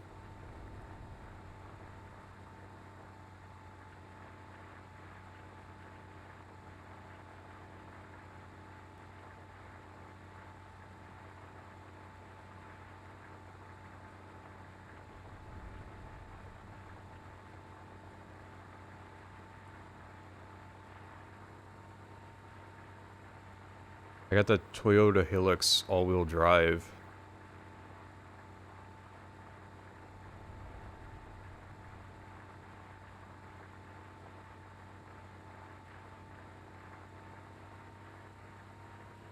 The fact that there's another person who remembers the name Wizard Chan is something.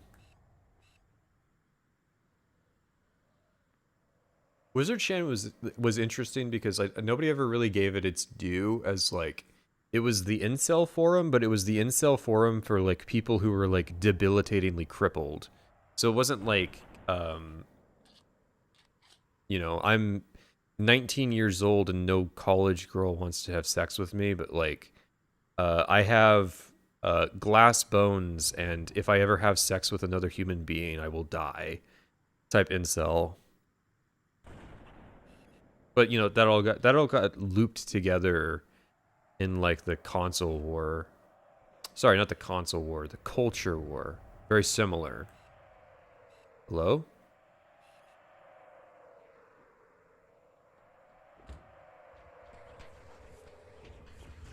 I was hoping that I would just get left alone here. This is even harder to aim.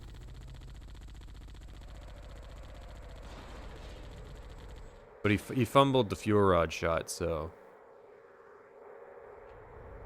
we got that going for us. Rather than incel, aren't they volcel then?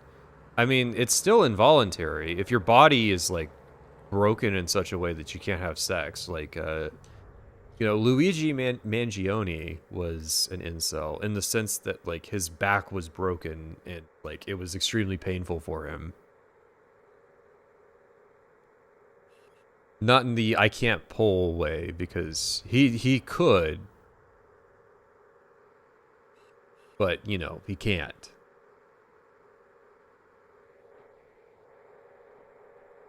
Is this ever gonna stop making noise?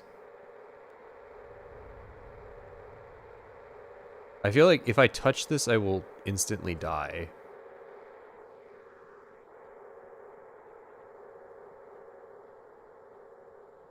Just tank it, bro. We're hanging out. Maybe I could just grab an assault rifle and go in, but like...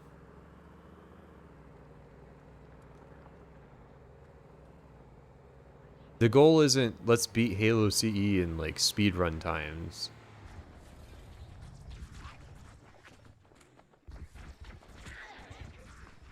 We should search the interior of those structures before we leave.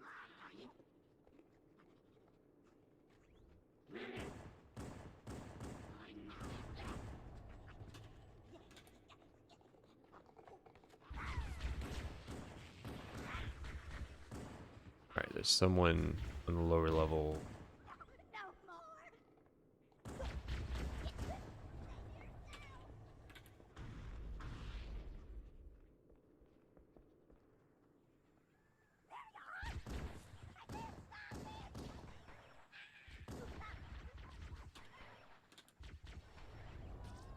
Hot Wheels, his nickname was, right, he's dead, by the way. Yeah, he was just a Wizard Chan user. He would create Infinity Chan, but he was just a user on Wizard Chan, and he wanted to like. I've called for an evac. Roger that. Marine!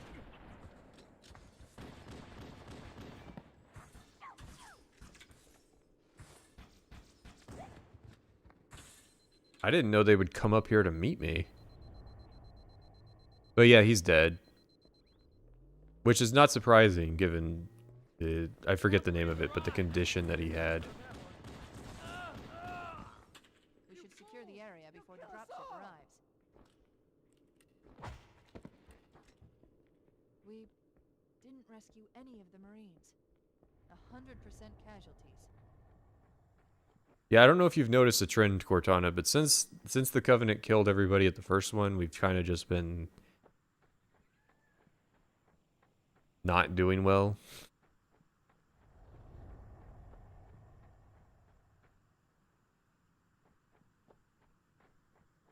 They can be. What are you talking about? They are past tense.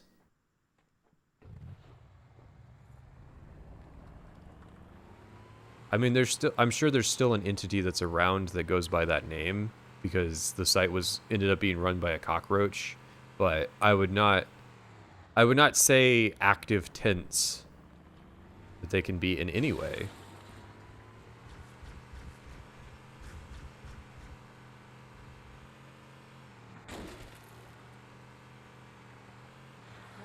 I picked up reports that the Covenant has located and secured the Pillar of Autumn's crash site.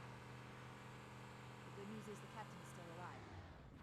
The bad news is that the Covenant have captured the entire surviving command. Let's hurry and find the final life form so we can link up with the rest of the survivors.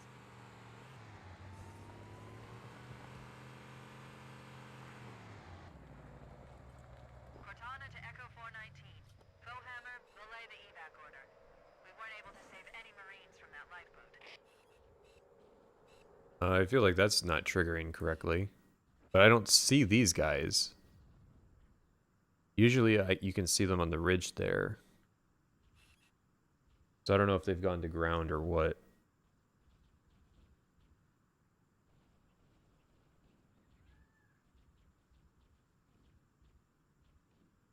I like that YouTube chat can just break. Halo, interesting how the games seem to use minimal aim assist throughout the series, but bullet magnetism varied, with Reach being the worst until patched. Well, that was the eternal kind of issue that Bungie was running up against, was the fact that they were a console shooter. It's really, honestly, like, it's really unfortunate that, like, my fucking console shooter FPS game is so, like, controversial, because, like, it shouldn't be, like, debated about whether it's the greatest of all time. It's not. But it gets put into that discourse just because, like, 343 are so shit at their jobs and Microsoft sucked massive dicks. Because there will be people who are like, I don't know why you like Halo so much. And it's like, I really don't. I just play it a lot because, like, it's super controversial. Somehow. When, like, it was honestly just, like, a bunch of, like, competently made FPS games. Are all video essayists bad at games? Well, they don't have much of an incentive to be good at them. That's for sure. It's not like being a streamer where, like, half of your credibility is based on, like, how good at games are you. Fuck. Oh, well. I did all right. I feel like their pathing behavior is different on this version. The true version, where the Marines hide instead of being out in the open.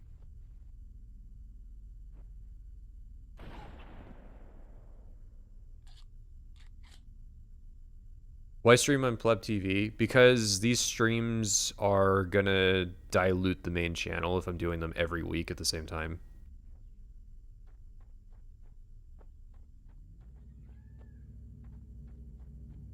So, like, yeah, it'll be annoying getting your notifications, having them split across 2 places, because I also use Pleb TV for, like, the just random non-main channel uploads, but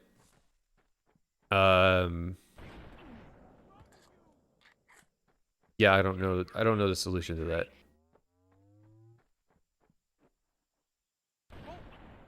Oh, whoops. They're all dead. We didn't save them. Yeah, come on, Echo 419, come pick me up. I don't want to do the wave defense.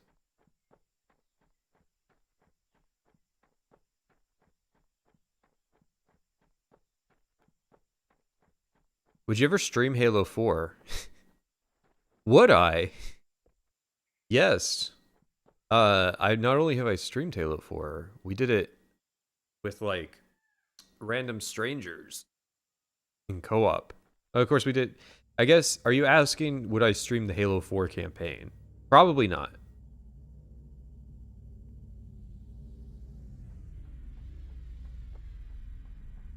Did you stream the Oblivion remaster? I can't seem to find it. Yeah, I think. Let's see. I streamed it on Private Sessions channel and talked about it. I might actually. Did I? I might not have main channel streamed the Oblivion remaster. Bowhammer, stand by. We weren't able to rescue anyone here. We'll call in when we need you. We need her now, Cortana.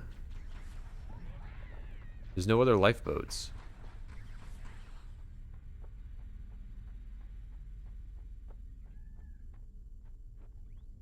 In SPV3, the Pelican has a machine gun added to it, so if you kill the Marines, the Pelican just guns you down. I feel like I've never heard a good reason to play SPV3. And I know it's like, what do you mean? Don't you want to add like a counterbalance to the meta on this level being to just like kill the Marines to get it done faster? And I'm like, not really. Because if I care, I'll just do it the normal way.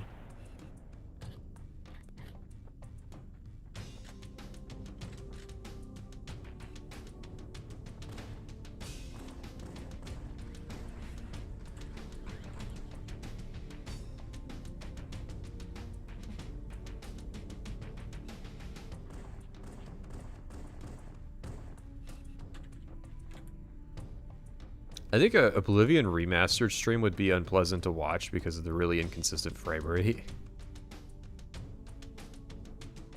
Oh yeah, we did do... I am remembering, we did do like a... We were evaluating the art. We were checking out like a bunch of locations.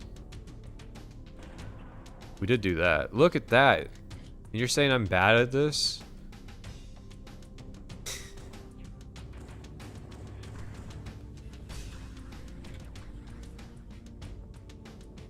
Were there any issues with Fedora you want to highlight? Installing Steam was weirdly hard.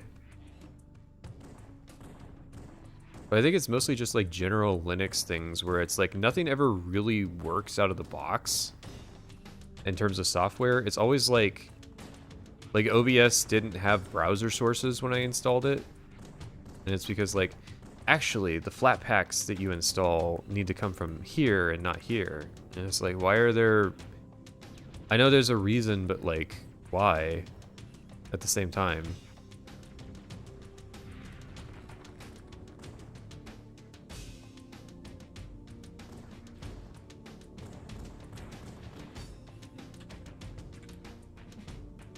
Is this MCC or the Gearbox port?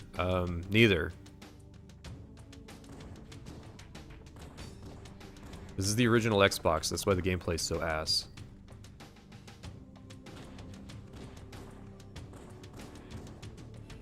If I was on MCC, I would have finished this level 20 minutes ago.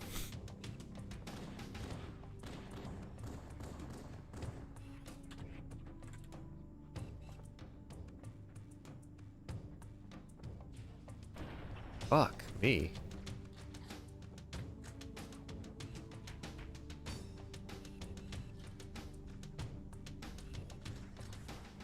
Yeah, it's like all the fodder enemies are dragging the aim assist around. So I'll be trying to track the actual enemy I want to shoot, but the aim assist will magnetize to, like, a grunt. Sorry, that second shot was a negligent discharge. The first one was just me missing. This.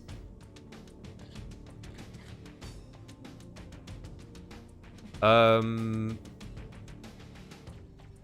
have to get back to you on what card I'm using.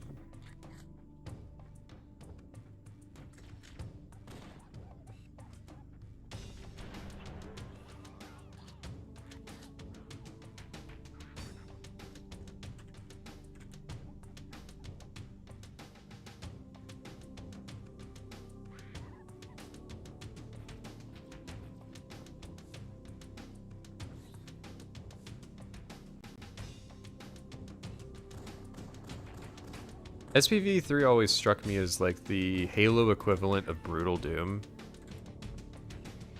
Where it's just like the guy who's making it has his own like really strange sensibilities about how to go about making it. But like people respect it just because of the sheer amount of effort that went into developing it in the first place. New traffic on the Covenant BattleNet. I found Captain Keyes.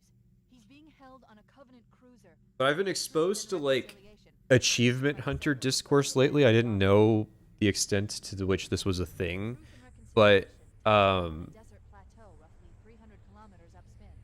achievement hunting might be one of like I've got no problem with if you do it. It's just when you get into like actually caring about the authenticity of it, because to me it's like if I want to feel satisfaction for accomplishing something in a video game, I'll just do it and feel satisfaction. It's not the gamer score from beating all the bosses on Revengeance difficulty no hits that's satisfying. It's the fact that you accomplished it.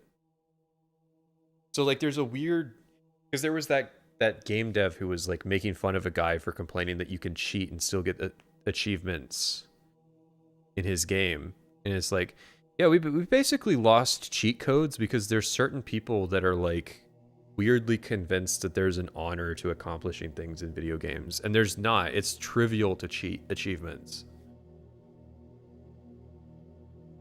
It made me want to like come up with a project where you could just like use a Steam achievement manager to like cheat achievements in, but like believably, so that like the only way you could tell is by just asking for video evidence, because otherwise like you could spoof the playtime data, you could spoof the getting the achievement. So how else do you verify it? I think Halo came out at just the perfect time and right quality that it's stuck in people's minds for decades, especially with devs promoting Forge, theater, party game aspect where open mic flourish. Oh no, absolutely. Halo was like big. But it's like, why do we still talk about Halo? It's mostly because of how fucking controversial 343's handling of it has been. You should be able to recon the Covenant position without being spotted. I've detected Covenant stationary guns near the next pass. Here, what do we look at? Your sniper rifle to take out the gunners while I call for Marine support. We should do the output it's sending is not quite how it's showing up on the OLED, so I should put a filter on it.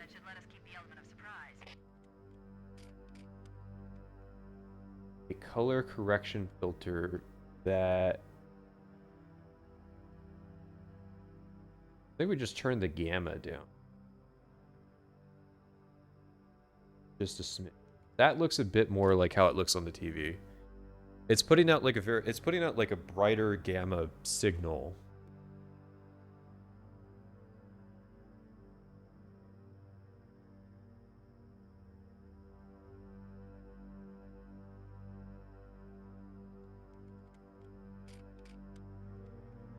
I remember being weirded out that Ray from Rooster Teeth bought the Smurfs video game just to boost the total amount of achievements.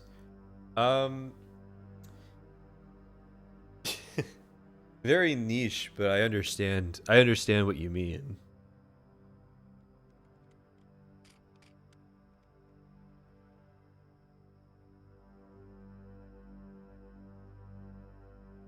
I 100%ed Skyrim, and there's no way in hell I'm not using exploits for that.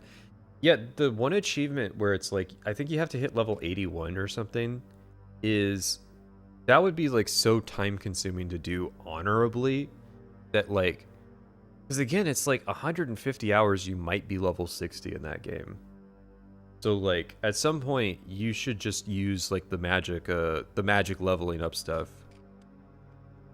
Put some CRT lines and loads of chromatic aberration. That's how CRTs look, LOL. I don't know if you've noticed, but the bottom right is like just a camera pointed at a CRT.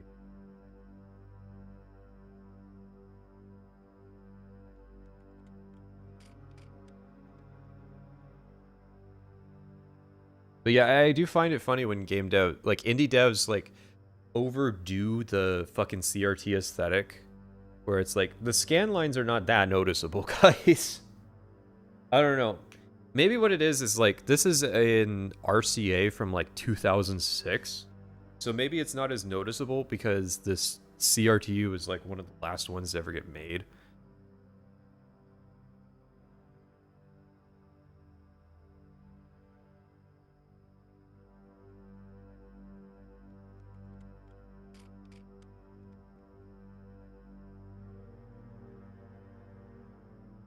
Achievement hunting seems like a console thing. At least the most discourse comes from Sony players.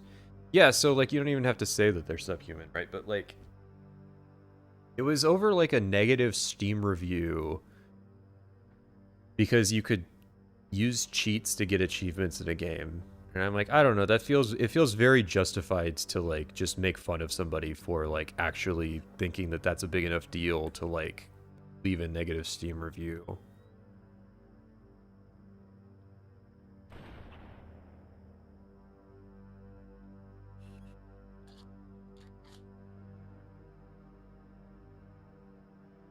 And then that gets into a discourse like, no, you can't, you have to treat customers with respect. And it's like, why? Like, legitimately.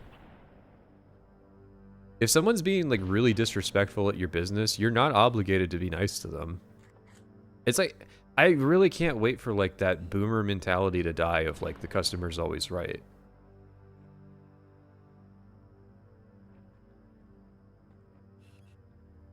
And it's like, no, I think that like because I see this when I go out to like stores and stuff, there'll be people at like the customer service desk who are like just crashing out because they need a receipt to return something. Like, I feel obligated to like beat you to death with hammers when I see that.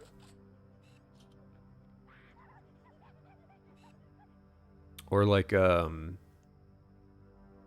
I see like ridiculous Google reviews of businesses.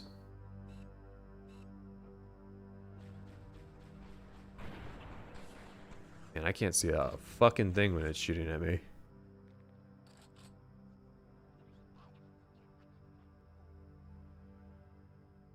CRTs shine on interlaced content like PS2. This is interlaced. It's 480i.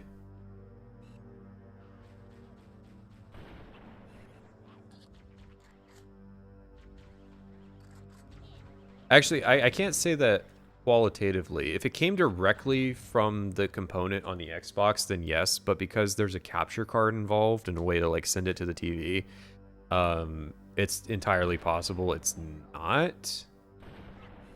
I don't know enough yet to gauge what exactly is happening to the signal. Like if the conversion box that sends that because it's like it's component to HDMI, then it goes to the capture card, then it gets split, and then when it goes to the CRT, it gets converted back to composite.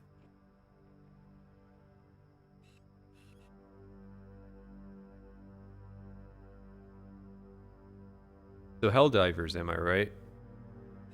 The Helldivers discourse has gone too far.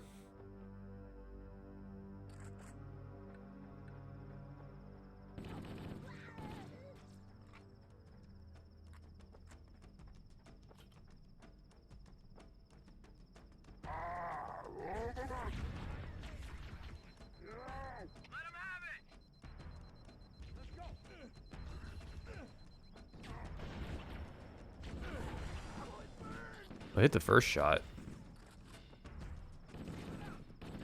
Hold down the trigger, guys.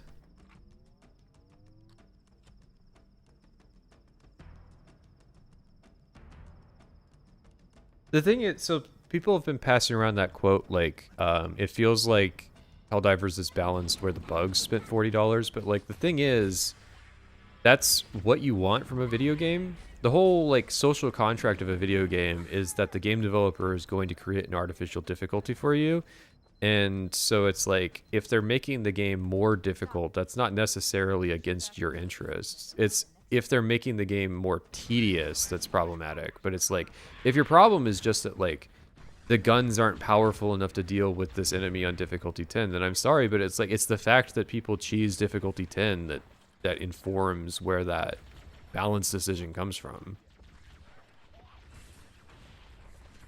And that's not even saying like they can't do anything wrong.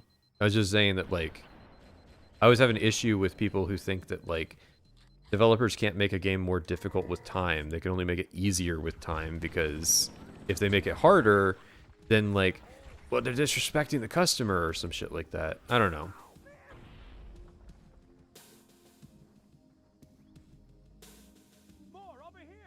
Helldivers is for no one. I mean, the only reason I don't play Helldivers is because I don't have time for it. And like, well, also I don't want to emotionally invest myself in a live service game. I guess that's the other main reason. But if Helldivers was like, if it had the Battlefront 2 like instant action or like some galactic conquest mode, then I would probably play it on the regular. It's the same thing with how like I just can't get into Marathon because of its genre.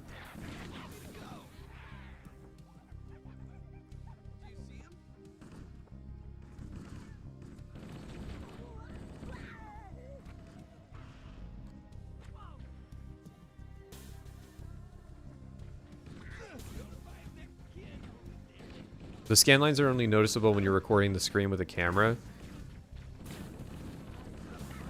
Yeah, and even then there's ways to mitigate that. So like to actually record the screen, it's just slightly out of focus. You have to manually focus it for one, and you have to manually control the ISO as well. And it's looking a little blue right now. That's like a constant battle of like getting the color space correct, because like sometimes it just shows up as too blue.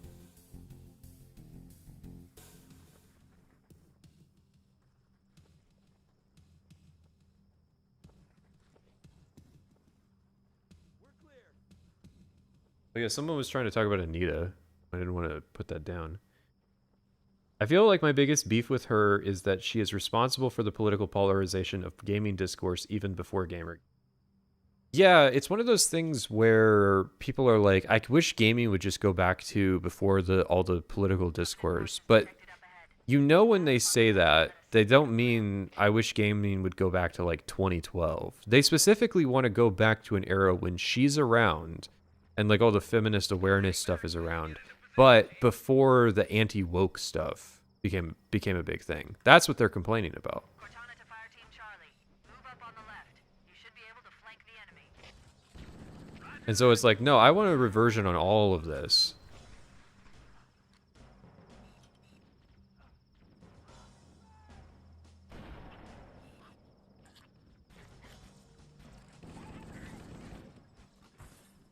Because your perspective of like when gaming discourse was healthy can't be 2021, just because they're like Asmongold wasn't making fucking videos complaining about the wokes.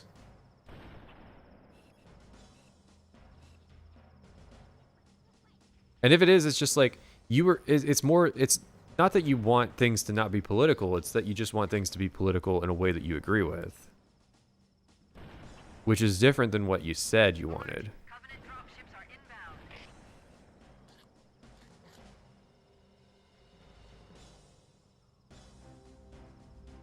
Does this mean Morrowind-style video for Halo 1? Well, if I ever reviewed Halo 1, I would definitely... Because it's not a long game, there's really no excuse not to check out the console port.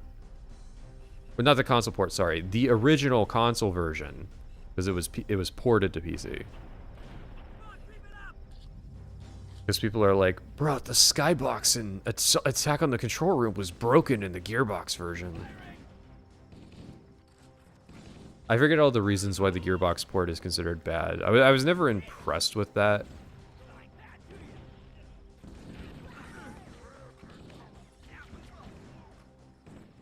A lot of it just sounded like the only way that you can play Halo is if you have an old fucking Xbox and a screen to play it on.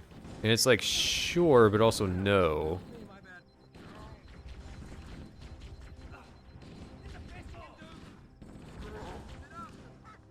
Don't worry, I'm not the only one fumbling that bag. These Marines are right here with me.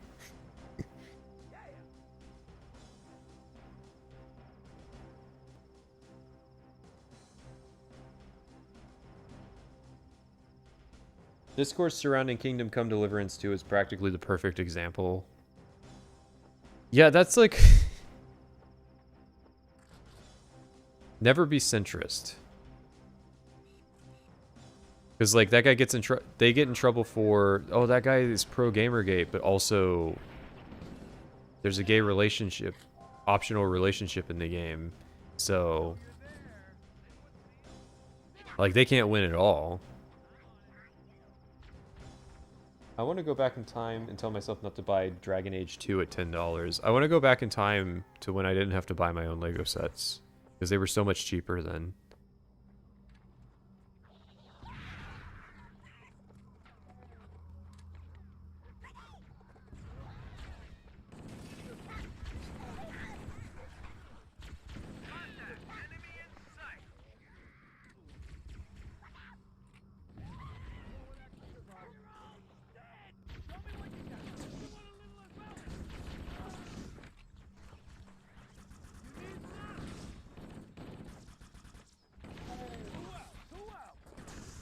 God. Oh yeah, okay, so the only one I nail is the Marine.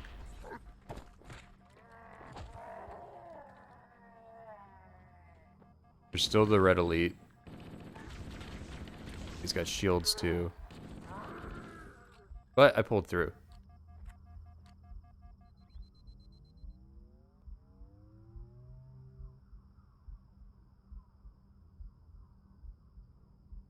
How much are Legos these days? Pretty much the same price as always, unless you're buying like a Nintendo set. It's just what gets people is that like every time they see a Lego set announced, they forget, like a lot of people have no conception of how big the sets they were building as kids were.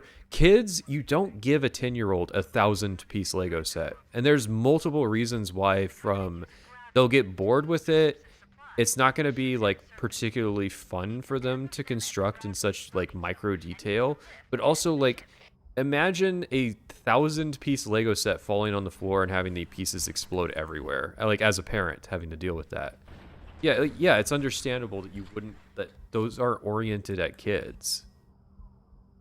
And so it's like you don't realize that the reason that the Lego sets are so expensive compared to like when you were a kid is because they have like 5 times as many pieces at the ones that you're looking at, because they still make the ones for kids that have like an appropriate piece count, and they're like basically pegged at inflation from compared to like what they were 20 years ago.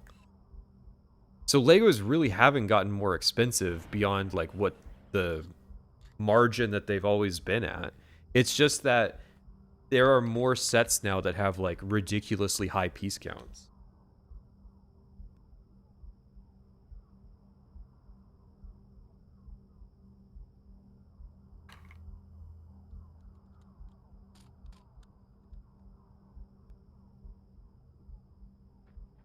All right. Yeah, like look at this light source. Look how different it looks between the two displays.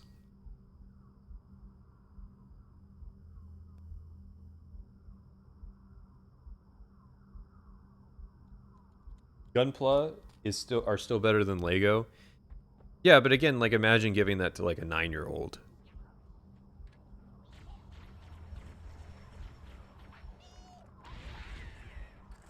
So it's not even like I want to like shill for it.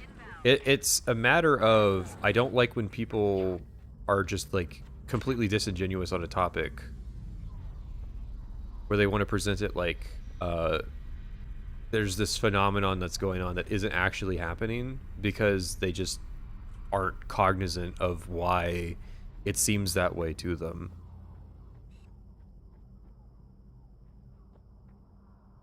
This is just a dropship with 4 grunts.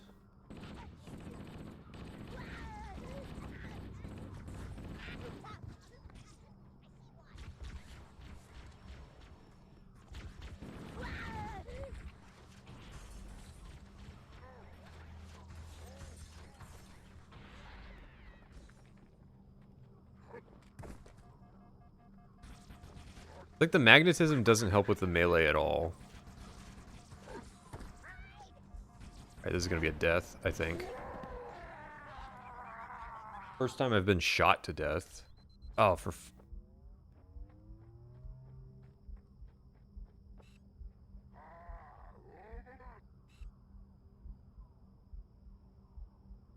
Buddy? Okay, he's...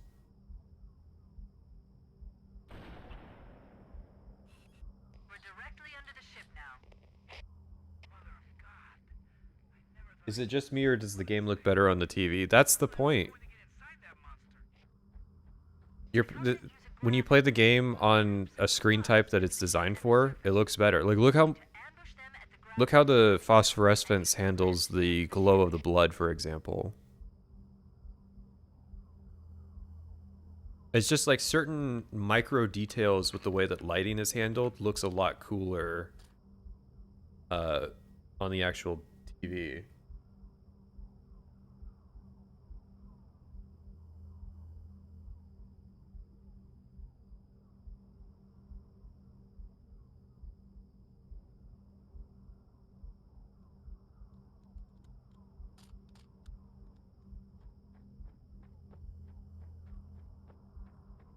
All right, let's try to nail the spawn camp. Killed a jackal and a grunt. I can hear that.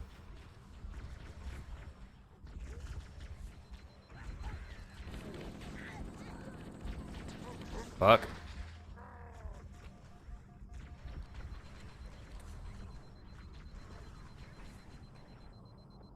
If I don't kill too many of them, I can position myself before the next wave.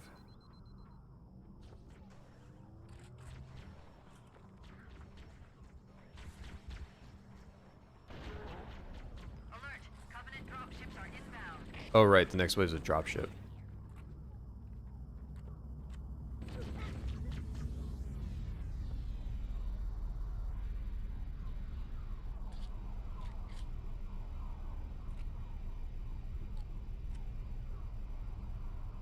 Camera feed's not the same as the Elgato? Well, yeah. That's because it's two different TVs.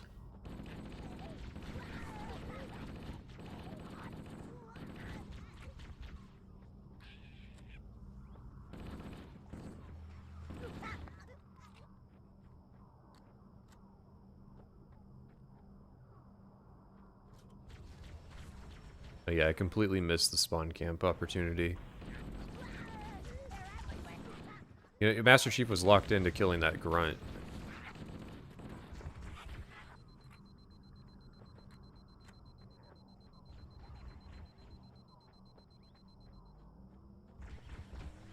I don't... You can't one-shot melee hunters, I think.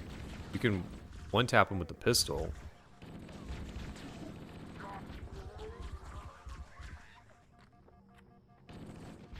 Nope. Fuck off with that.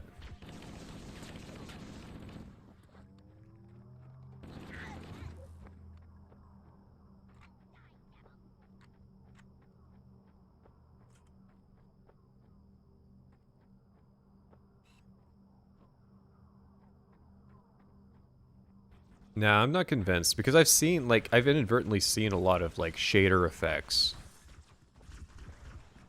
Nothing quite emulates how it looks, because the problem is that when you actually look at a CRT, it just looks like a screen.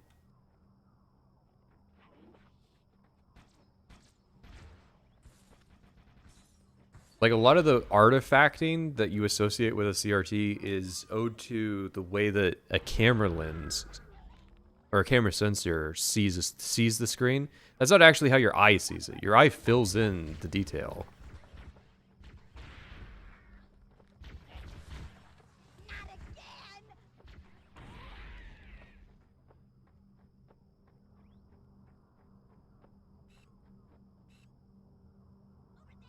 Ah, fuck.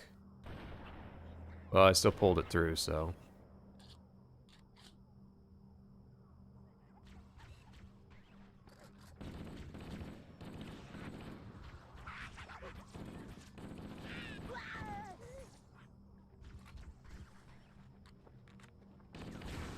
I don't know, it's kind of like saying, like, digital film grain is an adequate replacement for natural film grain that comes from using film stock.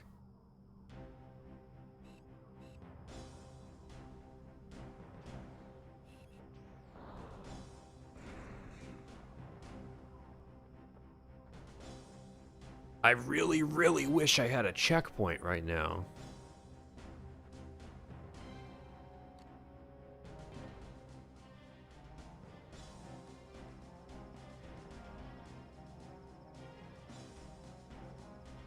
What are your thoughts on the upcoming remake removing the Hunter Magnum one-tap?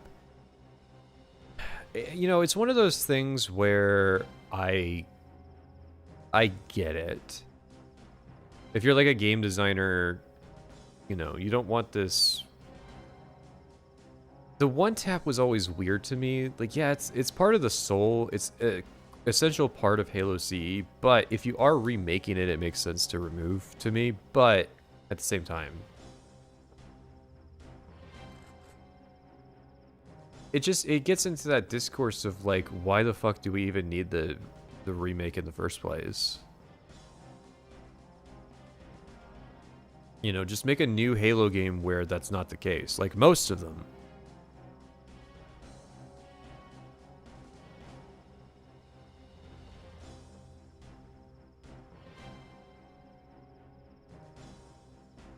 Most CRT filters are garbage. They look okay on 4K OLED, but still not quite the same.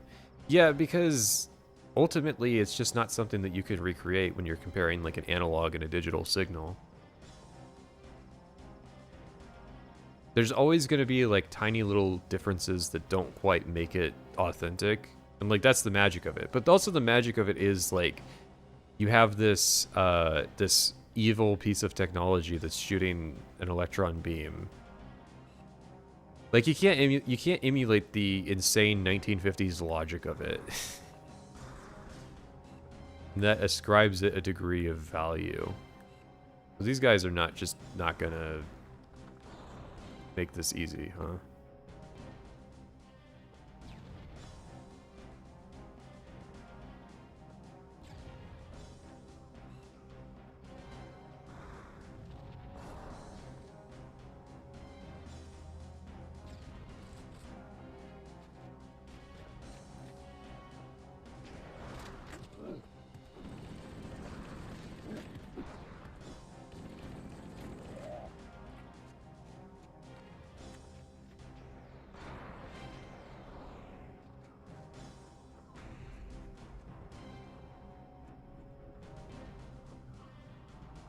Why wouldn't you port MCC to PlayStation before doing the remake to hype the Sony player base up? Because the thing with the Sony ports is that they really don't want to do that. They are forced to do that because of market pressure.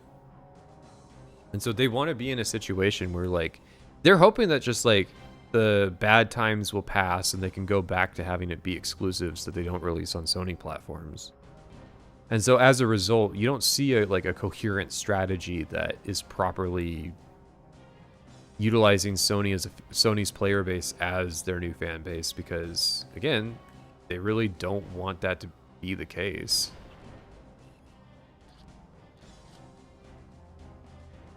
This area is clear. No hostiles present. Marines, secure the gravel to prepare for boarding. Yeah, I might try to mess with the camera settings to make it a little less blue. I may take this opportunity. Hold tight, gentlemen. Bowhammer out. Once we're inside the ship, I can home in on the captain's command neural interface. He'll probably be in or near the ship's brig, which should narrow our search. Echo 419 inbound. Clear the drop zone.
All right, what other Twitter discourse do we want to engage in?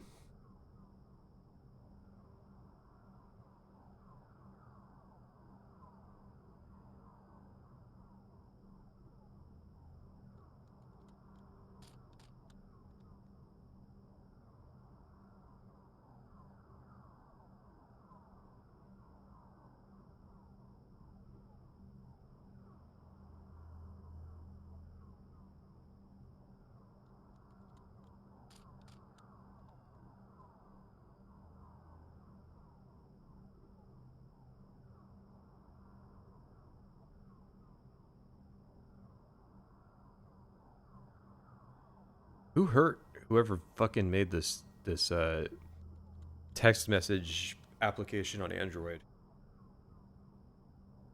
John Halo is fidgeting again. ADHD is kicking in. I want to try ADHD meds.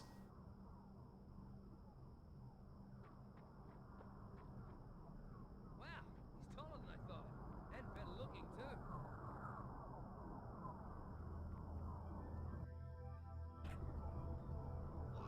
The sales didn't justify the porting costs. I mean, the thing is with like porting it to PlayStation is that like it's not just upfront sales, it's, you know, evergreen Got a good lock on the captain. content. Oh, I can't calibrate the camera settings until after this combat sequence. No covenant here. Think maybe nobody's home. Maybe it's the laptop image calibration. I didn't think about that. It might just look blue. It might just look blue on the laptop. What does the stream look like on mobile?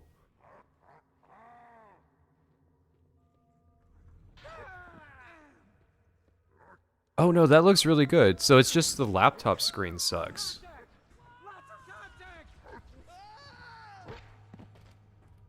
Because it looks really blue on my end. Alright, where the fuck does this... Okay, there he is.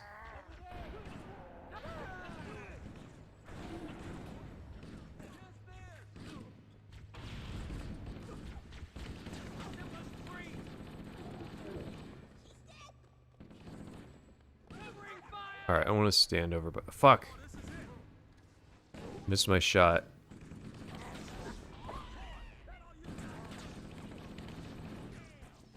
Oh wait, no I didn't. No I didn't.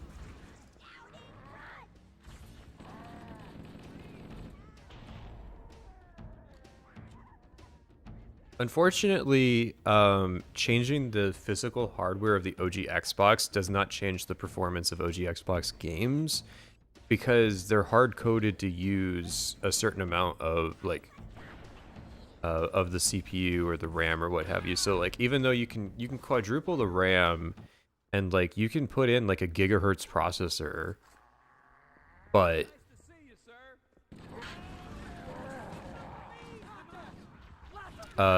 like, Halo won't use the full hardware. You have to mod it, too. Because I know that... I've seen a video of modding Knights of the Old Republic 2 on the original Xbox, and that was able to utilize the excess RAM of a modded Xbox to make it more stable.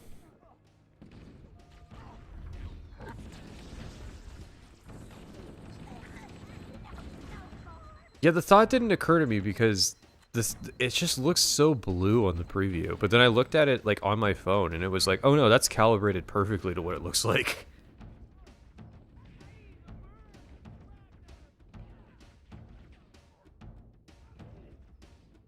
Don't get addicted to Adderall? Well, yeah, of course. That's like rule 1.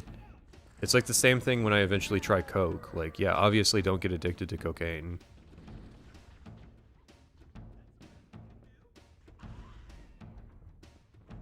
You got this, Marines?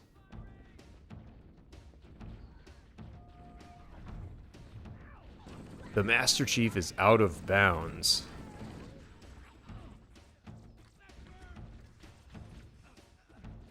Oh, I lowballed that. The ship interior looks so good on CRT. Yeah, because it's using so many, like, interesting lighting effects.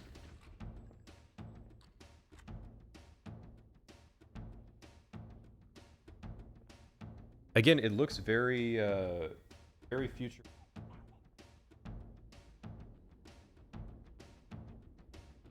I have a scene for making the CRT bigger, but I can like main display it, even though it looks a little crusty.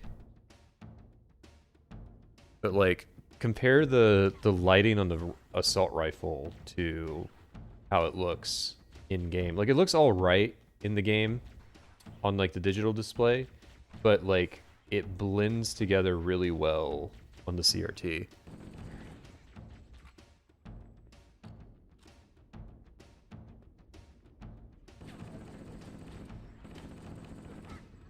It is funny because I was getting into it. I am very late into like the recreational cathode ray tube hobby.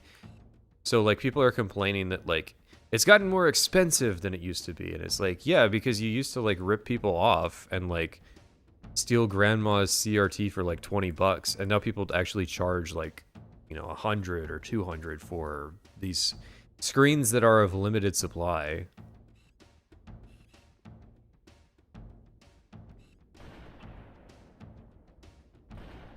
Like the appeal of the hobby for some people apparently was just the frugality of it.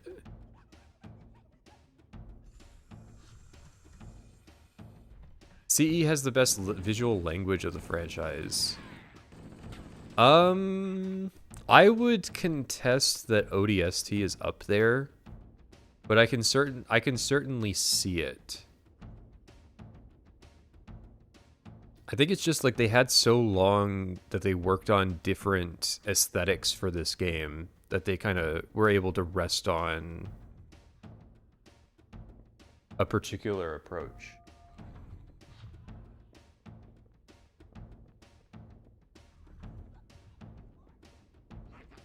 Where's the hunters? Are we too low difficulty for back-to-back hunter boss fights? We can use the side passages to find a way around.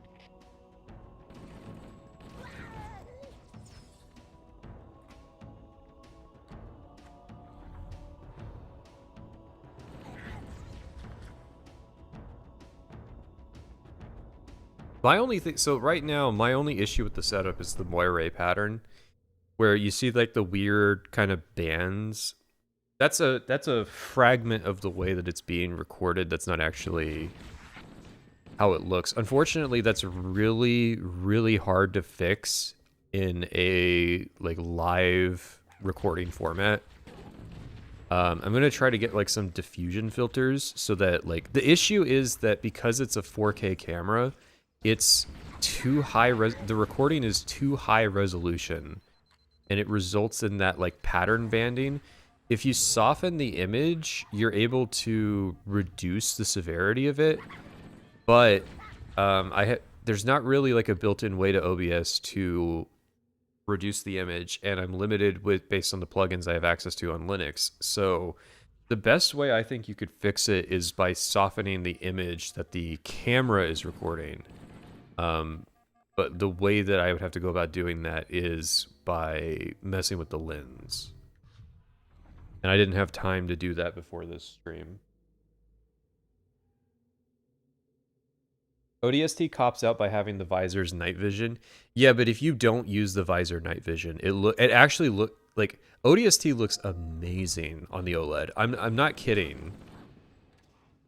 If you play without the visor, it looks really good. The visor's pretty much there just so that you can still read the environment on the night missions, but if you don't use it, it looks so good. Like, there's a reason I set that LARP on the part of the mission where there's the Oni building burning in the background, because it is an amazing visual. It looks so good. I think ODST it looks just slightly better than Reach in the department I care about the most, which is I'm a big lighting guy. Reach is more, it has a higher model fidelity to it that makes it look good, but it doesn't utilize lighting as much as a consequence. And then you have Halo 4 that barely uses lighting at all. Can the piggies learn what distro you're using? Yeah, I'm using Fedora 44. I've got no problem with people knowing what. Well, I guess there is an OPSEC component to it. So, you know, don't hack my laptop if any Fedora exploits get involved. Because, like, the other issue is what I want out of a streaming setup is like consistency, where the software I'm using and the tools and stuff aren't going to change a lot. Because I don't know if you've noticed, but the Skyrim horse image has been on the stream for like 5 years. This is the first time that we've used a stream elements chat and not just a window capture of a chat window like I do when on the PC. I don't change the elements of the stream a lot, and Linux is not particularly happy with that in terms of like approach to running your operating system.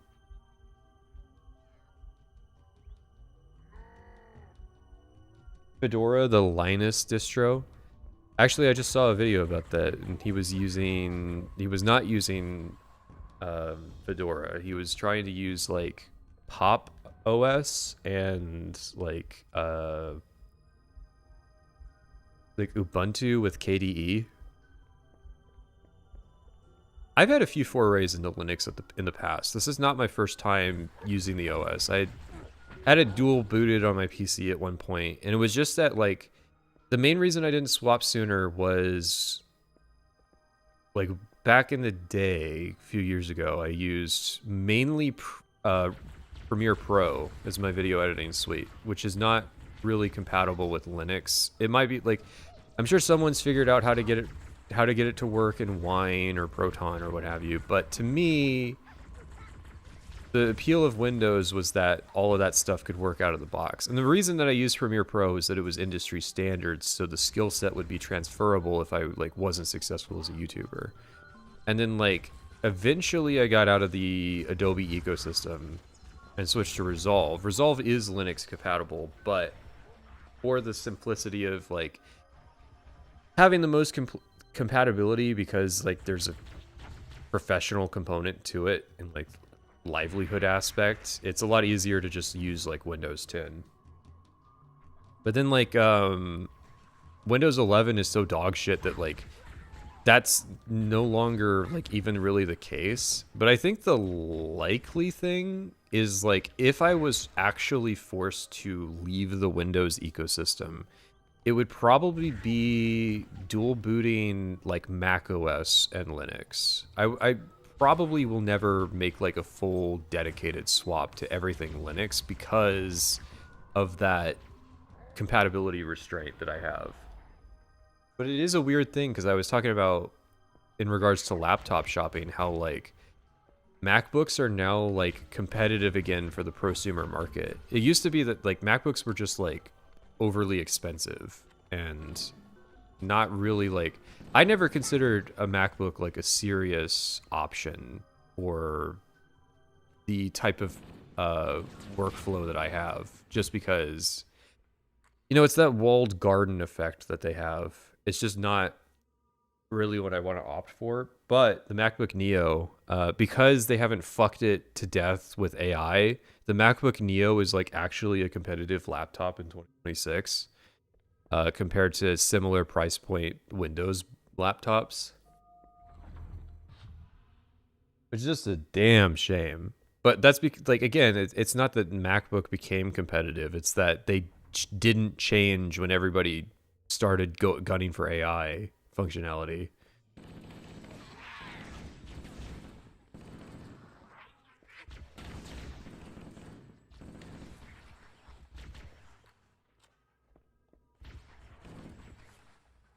Also had Linux dual booted on a Chromebook. I bought a Chromebook like in one of the first ones that came out because I was amused by the novelty of like a $100 laptop. It was so shit, but you could dual boot. Well, obviously Chrome OS is like a Linux branch, but also you could dual boot. What was it? XFCE, and then use like the KDE environment, and it kind of was like Windows. But obviously, it was still with like the hardware limitations of a really shitty Chromebook. Requesting reinforcements at our position. Warhammer here, Cortana. I read you, but you're inside the Covenant Has anybody seen the Star Wars film that came out today? No, probably not. Starboard side. People keep saying that. I assume this is like a troll op. That there's not actually a new Star Wars film out.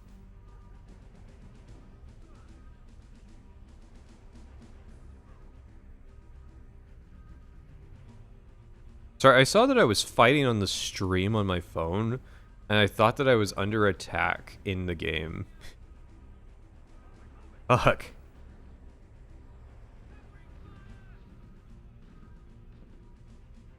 Oh, is it the Mandalorian film? Is that... Oh, I think that's what it is. I mean, like, okay, well, the reason nobody fucking cares about the Mandalorian film is because I think everybody is just of the impression that that's like a straight to Disney Plus thing. So it's like, is it a film or is it just a TV show episode that's film length? Because it's disingenuous to say that, like, Way of the Warrior is a Star Trek film. Like, it's obviously not produced with, like, the color grade standards of a film or anything like that. I don't know, look at a average Firefly episode versus Serenity if you want to see what, like, the visual difference is between films and movies. What I saw of, like, Grogu versus Capcom was, like, was that it just looked like the TV show. So it's just like, is it just a feature-length TV show episode? Who gives a shit?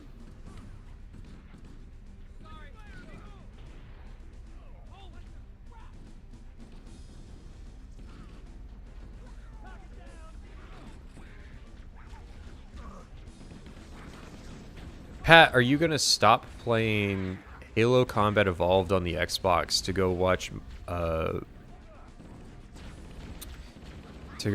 the, like, Star Wars Mandalorian? No, of course not. I will say, The Last Jedi looks very nice on the OLED. And it is a very, very funny movie. But not like the jokes are funny. It's I gotta admit, it's kind of brilliant. I was never, like... I was baffled at The Last Jedi, but I was not one of those people who was, like, mad at it. And that probably makes sense because, you know, I make fun of, like, the millennial, this ruined my childhood thing a lot. So it's like my attachment to Star Wars was never like, ooh, this is so important to my childhood. It was just a baffling movie. But, like, on a rewatch, it's so fucking funny.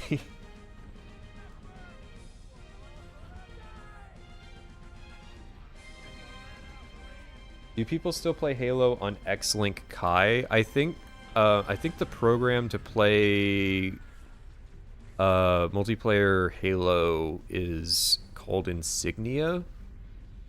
It's like obviously it's a player run thing, but, like, since Microsoft doesn't run Xbox Live anymore, they're putting autistic people's brains into the data centers to host old video games. They got the idea from me. I know that, like, this is gonna seem like an obvious question, but is Pirate Software, like, diagnosed autistic?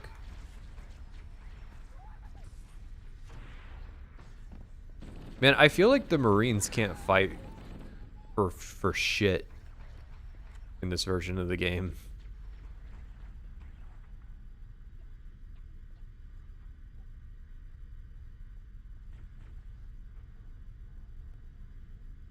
Can you explain why Seattle sucks? I mean, it's just like a local culture thing. I mean, like, if you want to talk like hives of peak woke, that would be Seattle.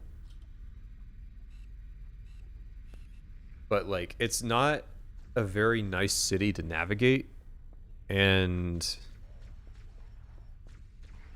the other thing is that, like, I'm from rural Washington, and Washington has that phenomenon that Illinois has, where it's basically just really the city-state of Seattle when it comes to, like, deciding the policy of how everything works. And so, like, anytime there would be, like, a dysfunctional government thing going on in Washington, it was almost assuredly because like people in Seattle voted for it. And so like for example, where I grew up, there's now on a ridgeline like a ton of wind turbines, and it's like those only exist so that even though like Washington had a nuclear plant, those only exist so that people in like Seattle can feel good that they're like combating climate change. They don't really care that it mars the natural landscape of like rural Washington, because rural Washington is just a place they go like occasionally on the weekend. It costs $3,000 to get diagnosed autistic.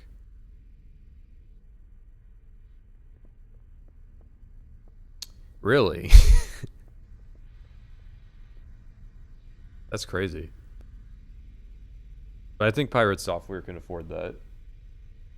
What's your favorite part about The Last Jedi? I think what makes The Last Jedi brilliant is that it is written in such a way that you cannot emotionally connect with it, and that seems to be on purpose. It is designed to be difficult to engage with, and the only time that you are allowed to engage with it is there's a single scene that's not undercut by the comedy, and it's when Kylo Ren is like, destroy the past, burn it if you have to. That's why like all of the shitty defense videos of The Last Jedi think that that's like a profound sentiment from the movie, which it's like you're agreeing with the bad guy. You're agreeing with the guy that you think represents Nazis. So, you know, that could be an issue. But I think like the fact that that's the only like deliberately uncorrupted message in The Last Jedi, and it completely matches with like how that movie destroys Star Wars as a franchise, it kind of makes it extremely obvious that the thesis of that movie is that like you shouldn't have this strong of a nostalgic connection to an intellectual property. Like it's a perversion of the concept of art. So like that's a really that ties into that whole aspect of like The Last Jedi not letting you emotionally attach to any aspect of the movie. You're not supposed to feel nostalgia ever for The Last Jedi because it's an anti-film.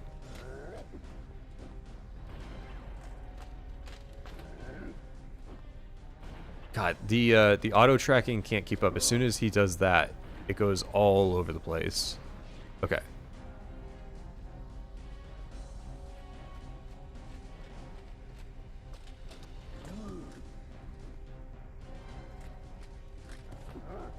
I wanted to do The Last Jedi and then watch The Rise of Skywalker with private sessions too, but I couldn't find a physical copy of The Rise of Skywalker. So we couldn't, obviously you could pirate it, but like I was looking for used physical copies of it. But also I think The Rise of Skywalker is not funny in the same way. So you have like the funniness of wasting billions of Disney's dollars that is The Last Jedi, and then you have like the baffling boardroom decisions of The Rise of Skywalker. But I don't think it's as funny. Not really a good message. Oh, it's absolutely a good message. Yeah, no, like you shouldn't have emotional attachment where like you're crying at the trailer for a Star Wars film. That's just like, no, you shouldn't do that. So, like, I absolutely applaud Rian Johnson for killing Star Wars. Like, bravo. And I know people have tried to, like, debunk that. It would be funny if, like, the one time someone was actually, like, deep cover psyop shitposting was Rian Johnson pretending that, like, oh no, I'm just a clumsy idiot who accidentally ruined Star Wars. I didn't mentally sabotage it. And then you like engage with the writing of it, and it's like, I don't know, it seems pretty obvious that it's on purpose.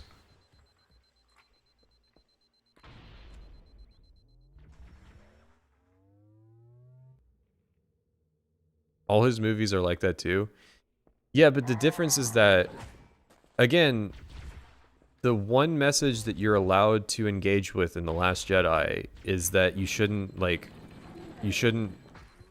be obsessed with the way that the past is, which is a very anti-Star Wars message. Because Disney's whole thing, even like George Lucas during the prequel era's whole thing, is like, how do we merchandise Star Wars? We develop people having a really unhealthy attachment to it as like a piece of art. I copy, Cortana. Echo 419 standing by for your signal. It can be intentional and still not particularly well done. Are you kidding? That's the most well done part of the movie. Almost every single scene in the movie is emotionally undercut by like a really shitty joke, and then the one scene that's not is a line that is deconstructing the concept of being emotionally invested in Star Wars to begin with, and that's the one sentiment that the people who are pro Last Jedi took away. Like 100%, Rian Johnson got the idea across that like that's what that film is trying to say. I'd argue it's successful if that's what everybody is taking away from the film. Cortana to Echo 419. The shuttle bay door is open. You can start your approach. Roger. Echo 419 is out. You're mixing up when those events happen. The Mary Poppins Leia thing is like in the first act of the movie, and then the deconstruct the past thing is like in the last third. But like you need the absurdity of that fucking Leia scene so that you have you can't get invested in Kylo Ren as a character because of how fucking stupid that is. And that again, it's got to be on purpose so that you're not supposed to like look at Kylo Ren and go, oh yeah, I'm invested in this character, other than this one time where he gets to say fuck your emotional attachment to Star Wars as a brand.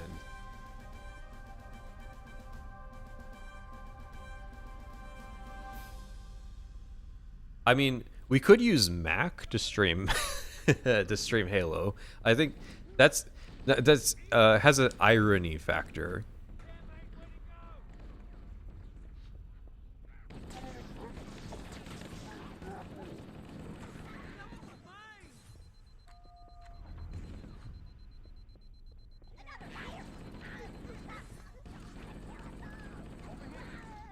I should set up something that I intended to have set up from the start just to help like communicate. I'm going after him. Come on. Hopping on.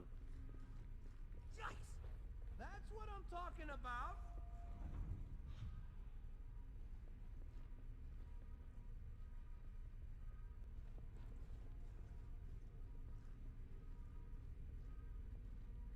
Papyrus installed?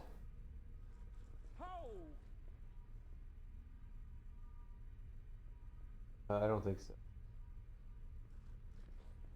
Por Dios.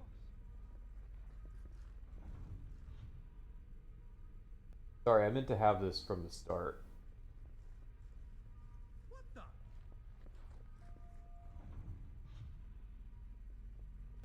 What kind of controller am I using? It is indeed an original Xbox controller. I did not get the bit set up to play this on the Concord controller. I can show you guys. One second.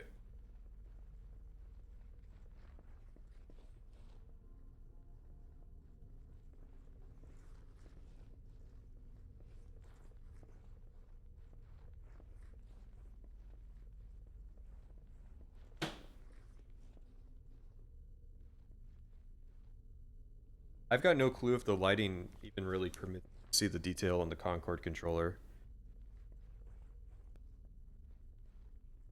Explains the aim. Oh no, like absolutely. I mean that, and also I don't play games on controller all that often. I was playing Doom 1 on the Steam Deck last night as like trying to kind of redevelop the skill again.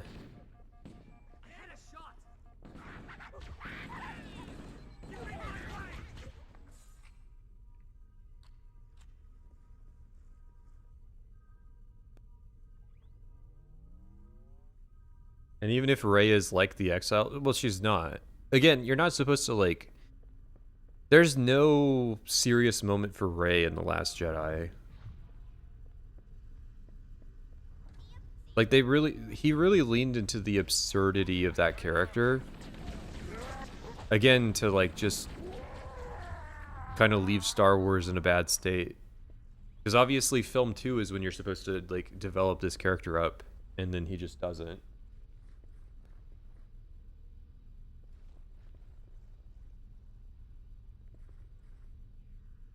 Need to turn the stick sensitivity up. Well, it's so what I've noticed is that like the longer you hold it down, so like when you it starts slow and then it speeds up turn at like full stick tilt.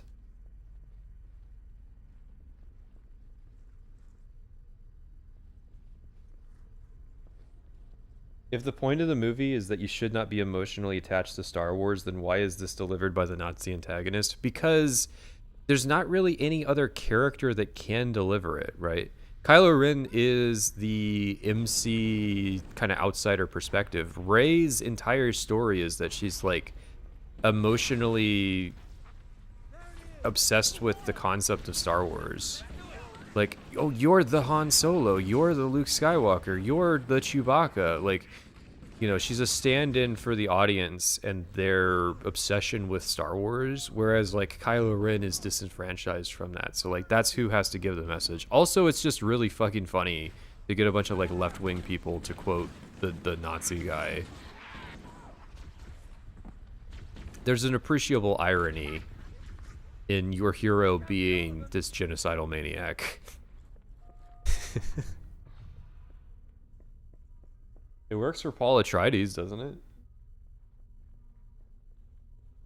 Doesn't make any sense though. Kylo Ren was a Vader fanboy. Yeah, because they dropped that in the movie. Like Ryan straight up just drops that aspect of his character arc. It's just like he destroys his mask. Well, I guess he's just not invested in that anymore.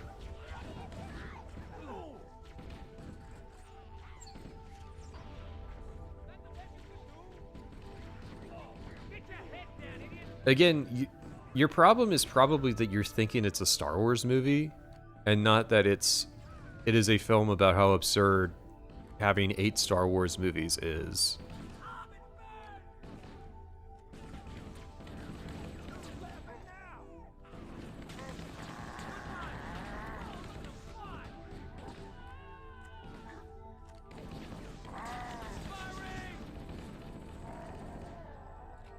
What makes Master Chief special in that situation? Just that he can hold down the trigger? I feel like a normal squad of Marines could take down a Gold Elite. If they just locked the fuck in.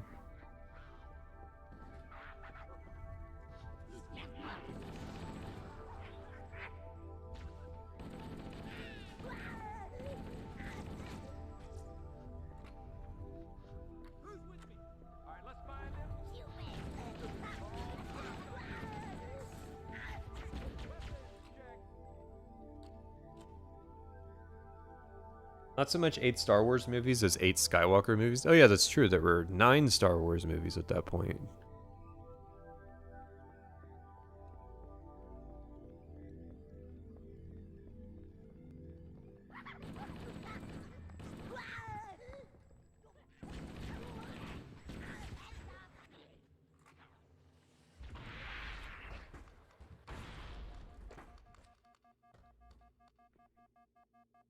Looking away, what happened?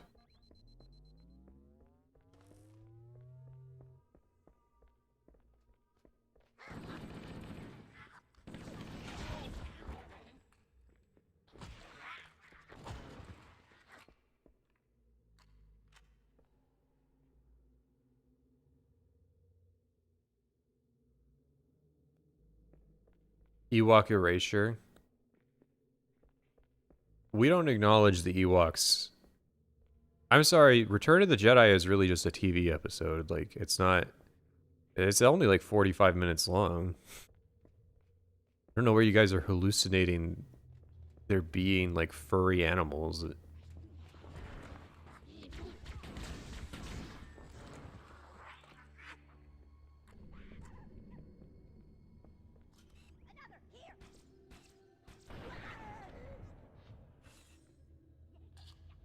How many grunts did that kill? Okay, it was just 2.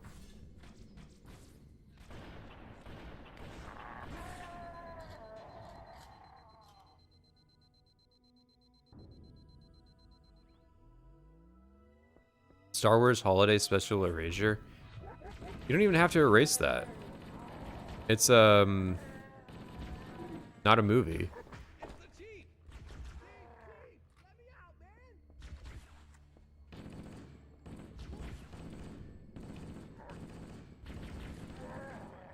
There we go. Amazing, sir. You really kicked the Stow it, Corporal. Chief, open these cells and let's get the hell out. No, more melodrama. I need them screaming at each other. I want you to surrender that AI! Coming here was reckless. You two know better than this. Thanks. Marines, lock and load your weapons. Let's be ready to move. Okay, yes, sir.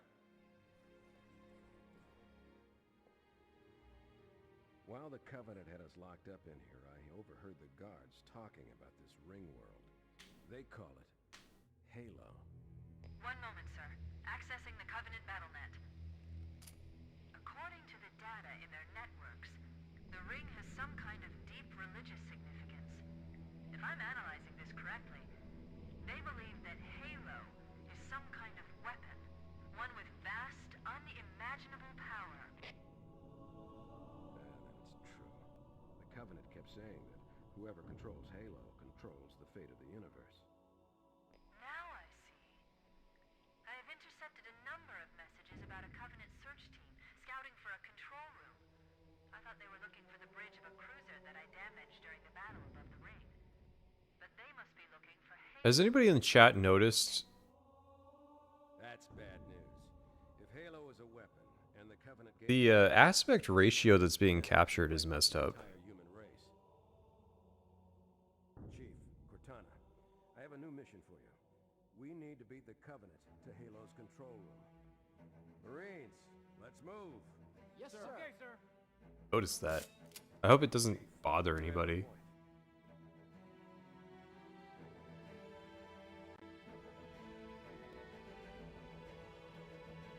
We should head back to the shuttle bay and call for evac. Why did he go out of his way to feed the Raylos with their scenes together? Because it's a fundamentally absurd idea. Again, if you're not like a 20-year-old woman, the concept of Raylo is really fucking funny. Who's with me? Don't lose him. Let's find him.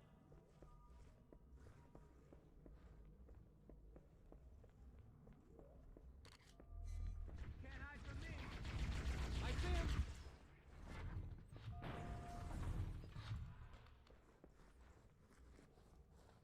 Wait. Guys kill?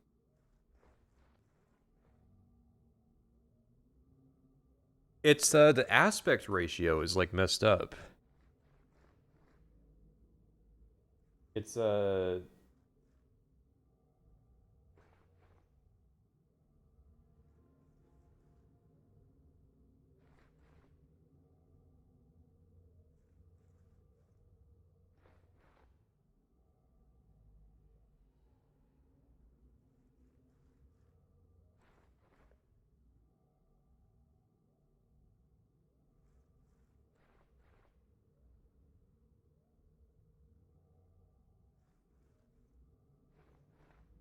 how do I fix that? 'Cause it's really that it's compressing. I think it's like a 16:9 image has been compressed into the 4:3 format. So it shows up on the because the weird thing is that okay, so the TV is in 16:9, the CRT is in 4:3. It's managing to display both correctly, but on the capture card we're getting the 4:3 image. I wonder if I switch around when the capture card is in the order, like if I put the capture card before it goes to the TV, if that would change the ratio of it.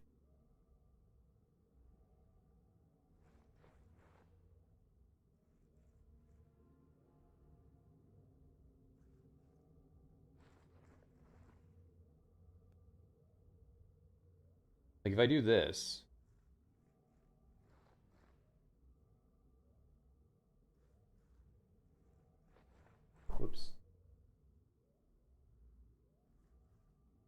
Not gonna like.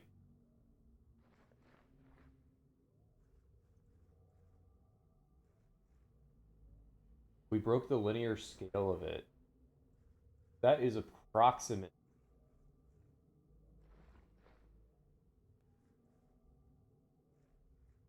And so now we can't have the horse looking at it.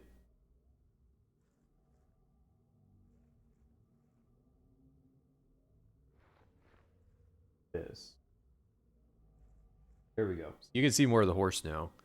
But that is okay, so the entire stream we had a 16:9 image being squished down into 4:3, and I don't think anybody actually even noticed, but now that I pointed it out, it's like really obvious.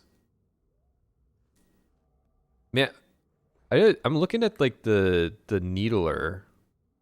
Look at the needle when it's in shadow compared to when it's in light. Thank you for demonstrating this, by the way, Captain Keys. It's very odd behavior, but like look at how it glows on the CRT compared to the panel display. Also, did the sound break or really quiet?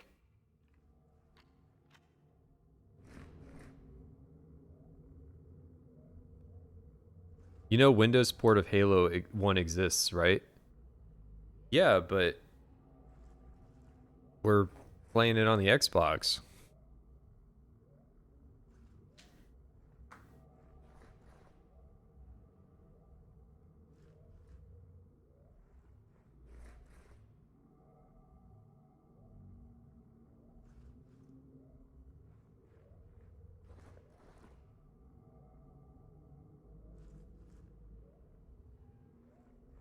Is your defense for everything going to be not it's genius because it's shit? No, you don't quite understand what I'm saying about The Last Jedi. Because your problem is that you're viewing it as a sincere movie that just has like problems with achieving sincerity. It's not a sincere movie. So like the weird humor inserts and the absurdity of the capitalism planet and the horse dog thing and the Raylo subplot and like her finding herself in her dark hole, like the movie is extremely absurd because every time it almost sets up a serious thing, it undercuts it with a joke. And actually, I forgot that there's two scenes that aren't undercut by jokes. There's the one with Kylo Ren in the throne room where he's like, destroy the past, kill it if you have to. That's not undercut by a joke. And then there's the scene where Luke Skywalker is explaining like why the Jedi need to go. And that's also not undercut by humor. And you'll notice that the sentiments of both of those scenes that are not being sabotaged by Ryan,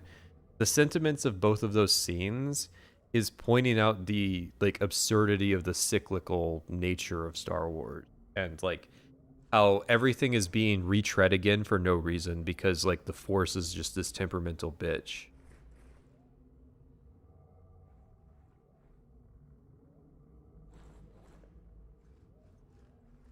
Then you just made a shit movie?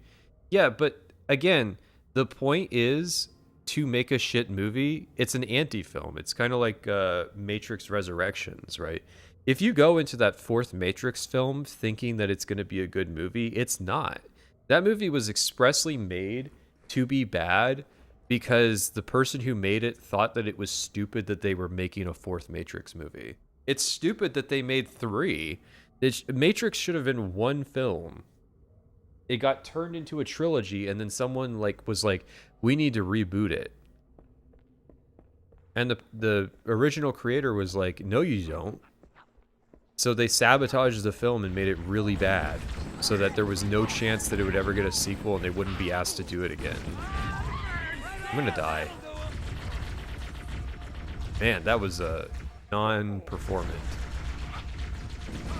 Oh, because my Marines can't control the back line.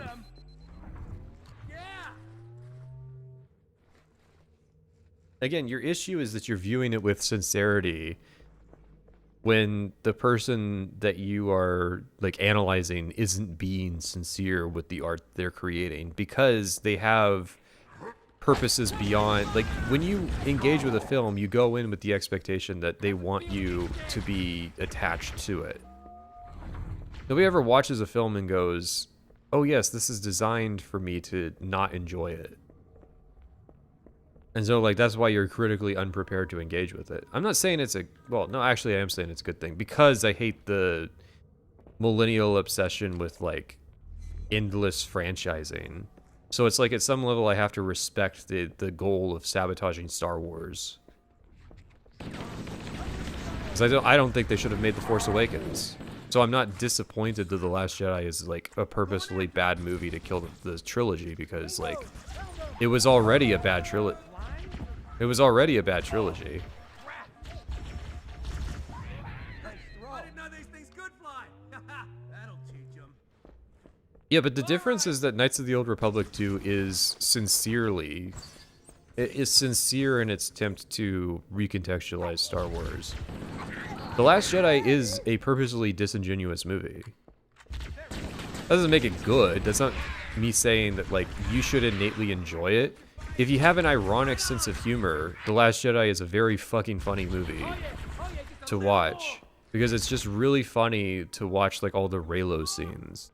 Because there's just so much that you can do with, like, joining in to make fun of that. But it's not sincere enjoyment. You know, when you enjoy something like The Empire Strikes Back, that comes from a place of sincerity. You really enjoy the, like, emotional conceit of the film. There's, like, not an ironic lens to view George Lucas's work. Even, like, the prequels.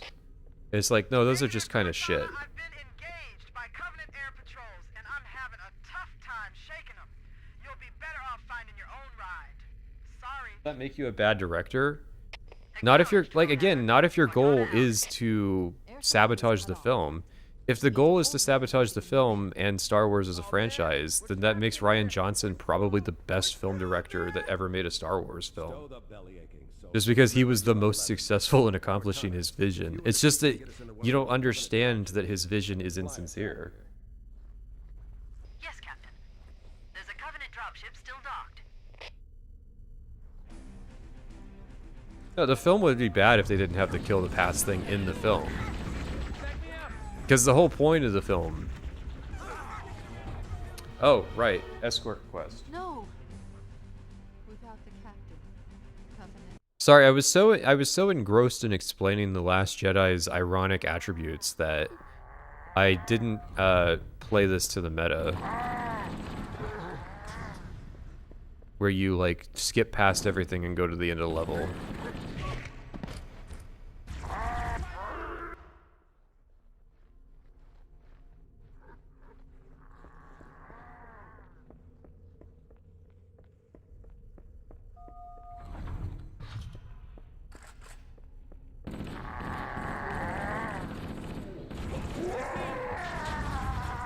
I think the other thing is that you are perceiving that the argument is that I'm saying that it's brilliant when it's really not. Like, there's nothing particularly, like, spectacular or, like, philosophically engaging about The Last Jedi as a film. It's not brilliant. It's only the performance art aspect of destroying Star Wars that makes it, like, really amusing. We need to hold here until she can move in. Oh man, we're trapped in here. We're screwed. We're screwed, man. Stow the belly aching, soldier. Remember, you're a leatherneck. Cortana, if you and the chief can get us into one of those Covenant dropships, Okay. I can fly us out of here. I think it depends on how much health Keys has made it through. If he's, like, too damaged, we might not have enough time to get through the sequence. But we gotta skip the health pack, definitely. Oh no, he's got no health at all. Okay. No. Without the captain, Covenant. I gotta baby this motherfucker. You kidding?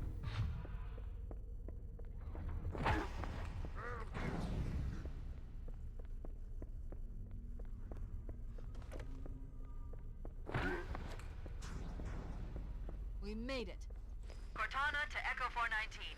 We have the captain and need extraction on the double.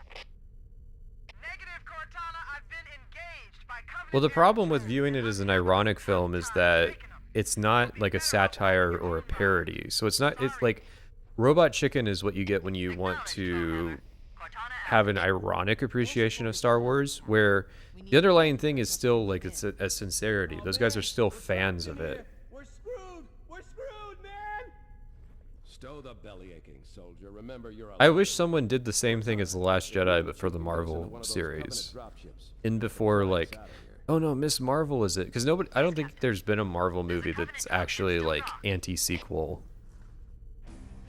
anti-franchise, you know, anti-cinematic universe. Oh, this might not even be possible. No. Because they enter in from multiple doors at the same time, so if I just don't account for it. Well, these are supposed to be like short streams anyway, so it's not that I'm giving up so much as like, I don't really have the patience to like do this 25 times in a row. Without the captain. When the streams end now every Friday anyways. They start an hour sooner, so this one's going to be cut short, but I was not able to start it on time with, because I was still like getting the underlying technology also.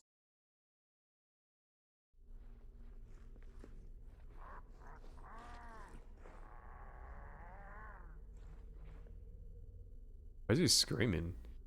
Why is he so fucking mad? Too bad Private Sessions isn't here for this conversation. LOL. He'd get it. He watched The Last Jedi with me. He came to the same conclusion. And he's not like a Star Wars fan. But like he totally understood how it was like an anti-movie.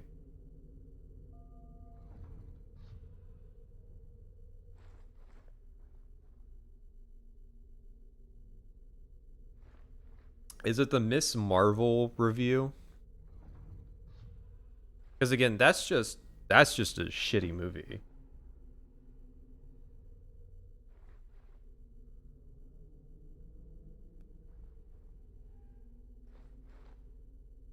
Yeah, nobody understands satire, least of all the creators of The Boys. Was in chat.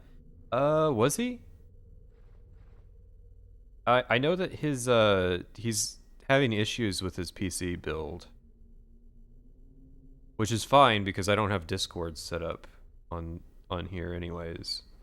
I never factored in like calling him on this laptop. I know Andy was in here though. Rise of Skywalker is hilarious because of the sheer number of incompetent moments. Yeah.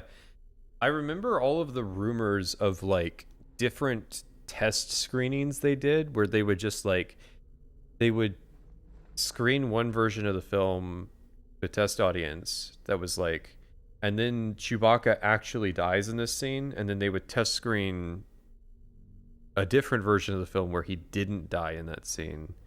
And they would like, so like the end product of The Rise of Skywalker is literally just like they made a modular film where they killed every single character and had versions where they didn't kill those characters, and then just like tested like, so there's no sincerity of you know, this will be a really emotional moment.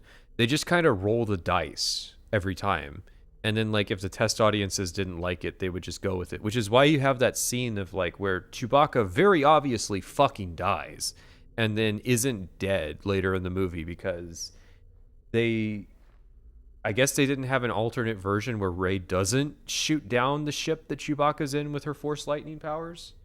So, like, then the implication is that, like, she just shot down a random ship and thought Chewbacca was on it.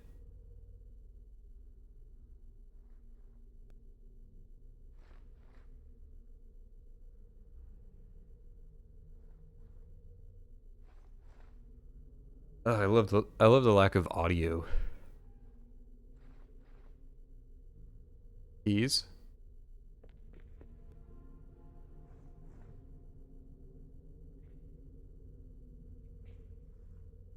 Don't look at me like that, man.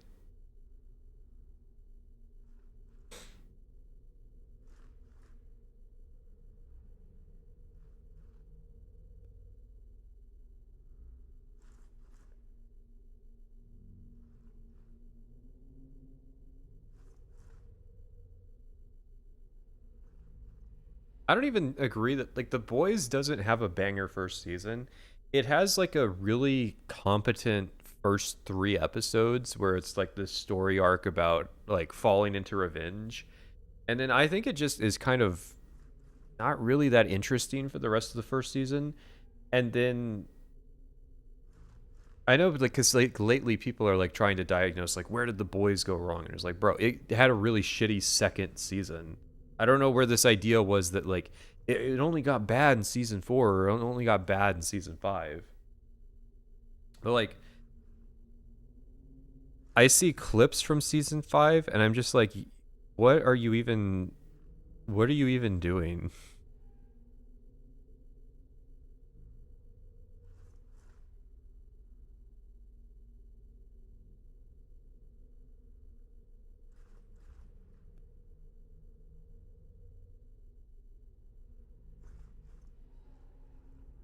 Yeah, I'd love if there was a Disney leak that had all of the like alternate versions of scenes that they tested, so that we could like have a choose your own adventure Star Wars film.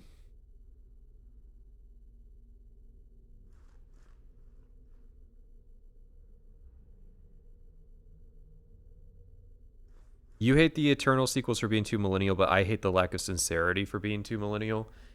Yeah, but there's a difference between I refuse to be I refuse to openly take this seriously because I don't want to show emotional vulnerability, that style of like millennial insincerity, and I'm just sabotaging the film because I don't think that it should exist type of insincerity. There's a pretty big difference between that. I'm trying to think of what like a good example of the former is.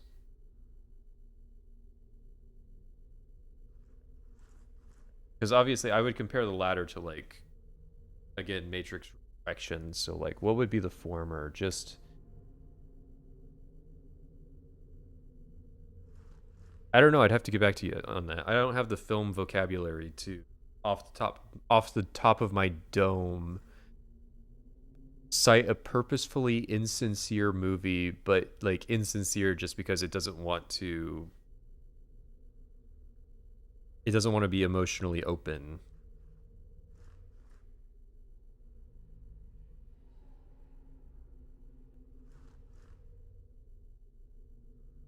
Where does Halo TV show lie in that divide? Just incompetent. Made for a non-gamer audience, you know. So like just the modern audience issue. Like it's not attempting to like deconstruct the idea of Halo or the concept of there being a Halo show. It just sucks. Like I'm not against the idea that there are bad things that are made. I'm just positing that The Last Jedi is a really funny movie when you stop like caring that it's like a bad Star Wars film. Spaceballs? Yeah, but Spaceballs is a parody. It's not insincere out of insecurity. Oh, is like is it Donnie Darko? Is that the type of film that I'm thinking of?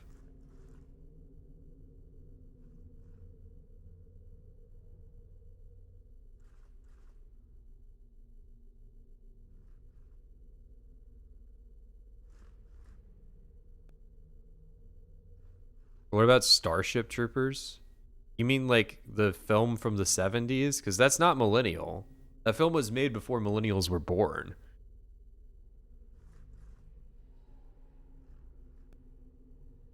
Really, when was Starship Troopers made? I might be completely flubbing the timeline on that. 1997? What the hell?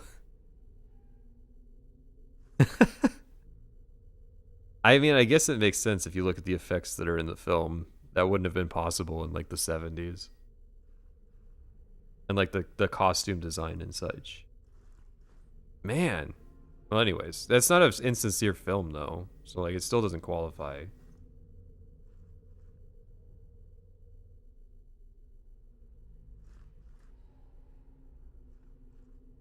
Everyone knows about how the director hated the novel without having read it, right? Yeah, but that doesn't make it insincere. Like, it's still a very sincere movie.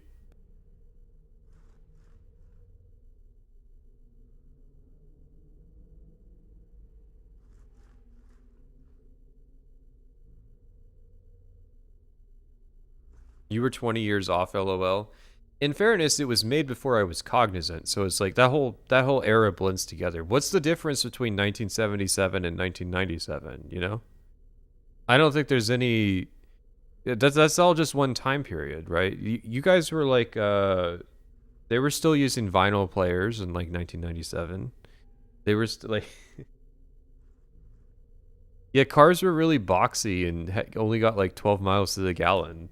And like you know, you had the wood box tube TV with the bunny ears.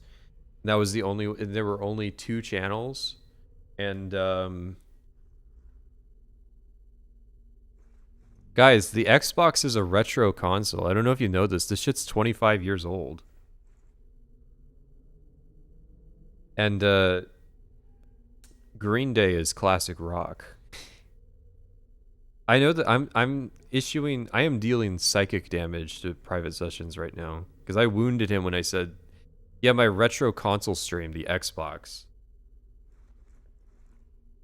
I think a lot of people are not really understanding what the word insincere actually means in this discussion. Yeah, I think that the issue is that, like, if you're just like a normal person, the actual full extent of intellectual irony is beyond you. Not in the sense that you can't understand it, but you haven't dealt with the esoterica of deciphering it enough to really get what that means. And so I think that throws a lot of people off. You got to read some, like, you got to deal with some really horrid some really horrid postmodern art. Really get your perspective set.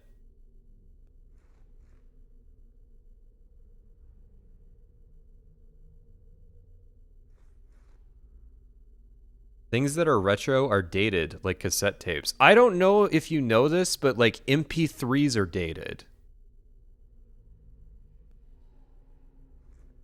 Your MP3 player from like 2005 is a retro audio device. 2016 was 10 years ago.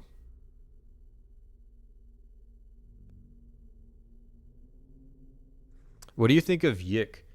Yeah, so like Yik is I mean it says it on the box, it's a postmodern story, and I can tell the writer really believed that.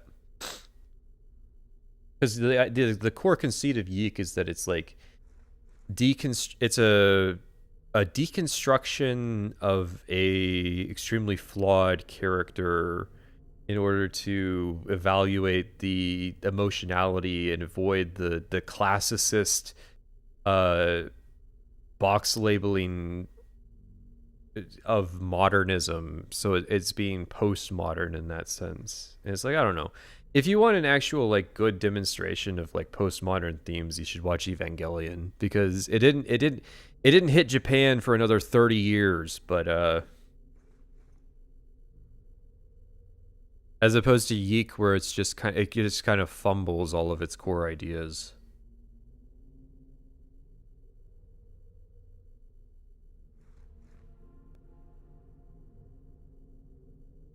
You're describing how millennials behave insincerely. Yeah, I wanted to say that like I think the insincerity is more in the behavior of like the normal people rather than like the art. Because there's too much profit motive in art to truly portray insincerity. Although one could argue like Rick and Morty or South Park to an extent, that like desire to not have an overly transgressive opinion because you're scared of like the ramifications of it.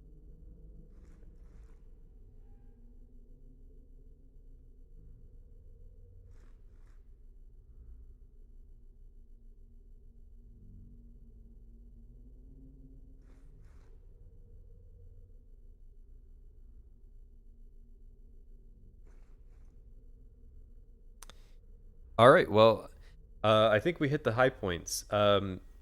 try to go watch The Last Jedi, but like don't watch it as a Star Wars film, or like do watch it as a Star Wars film, but watch it in the context of it being a franchise rather than it being something that you're like supposed to emotionally connect to.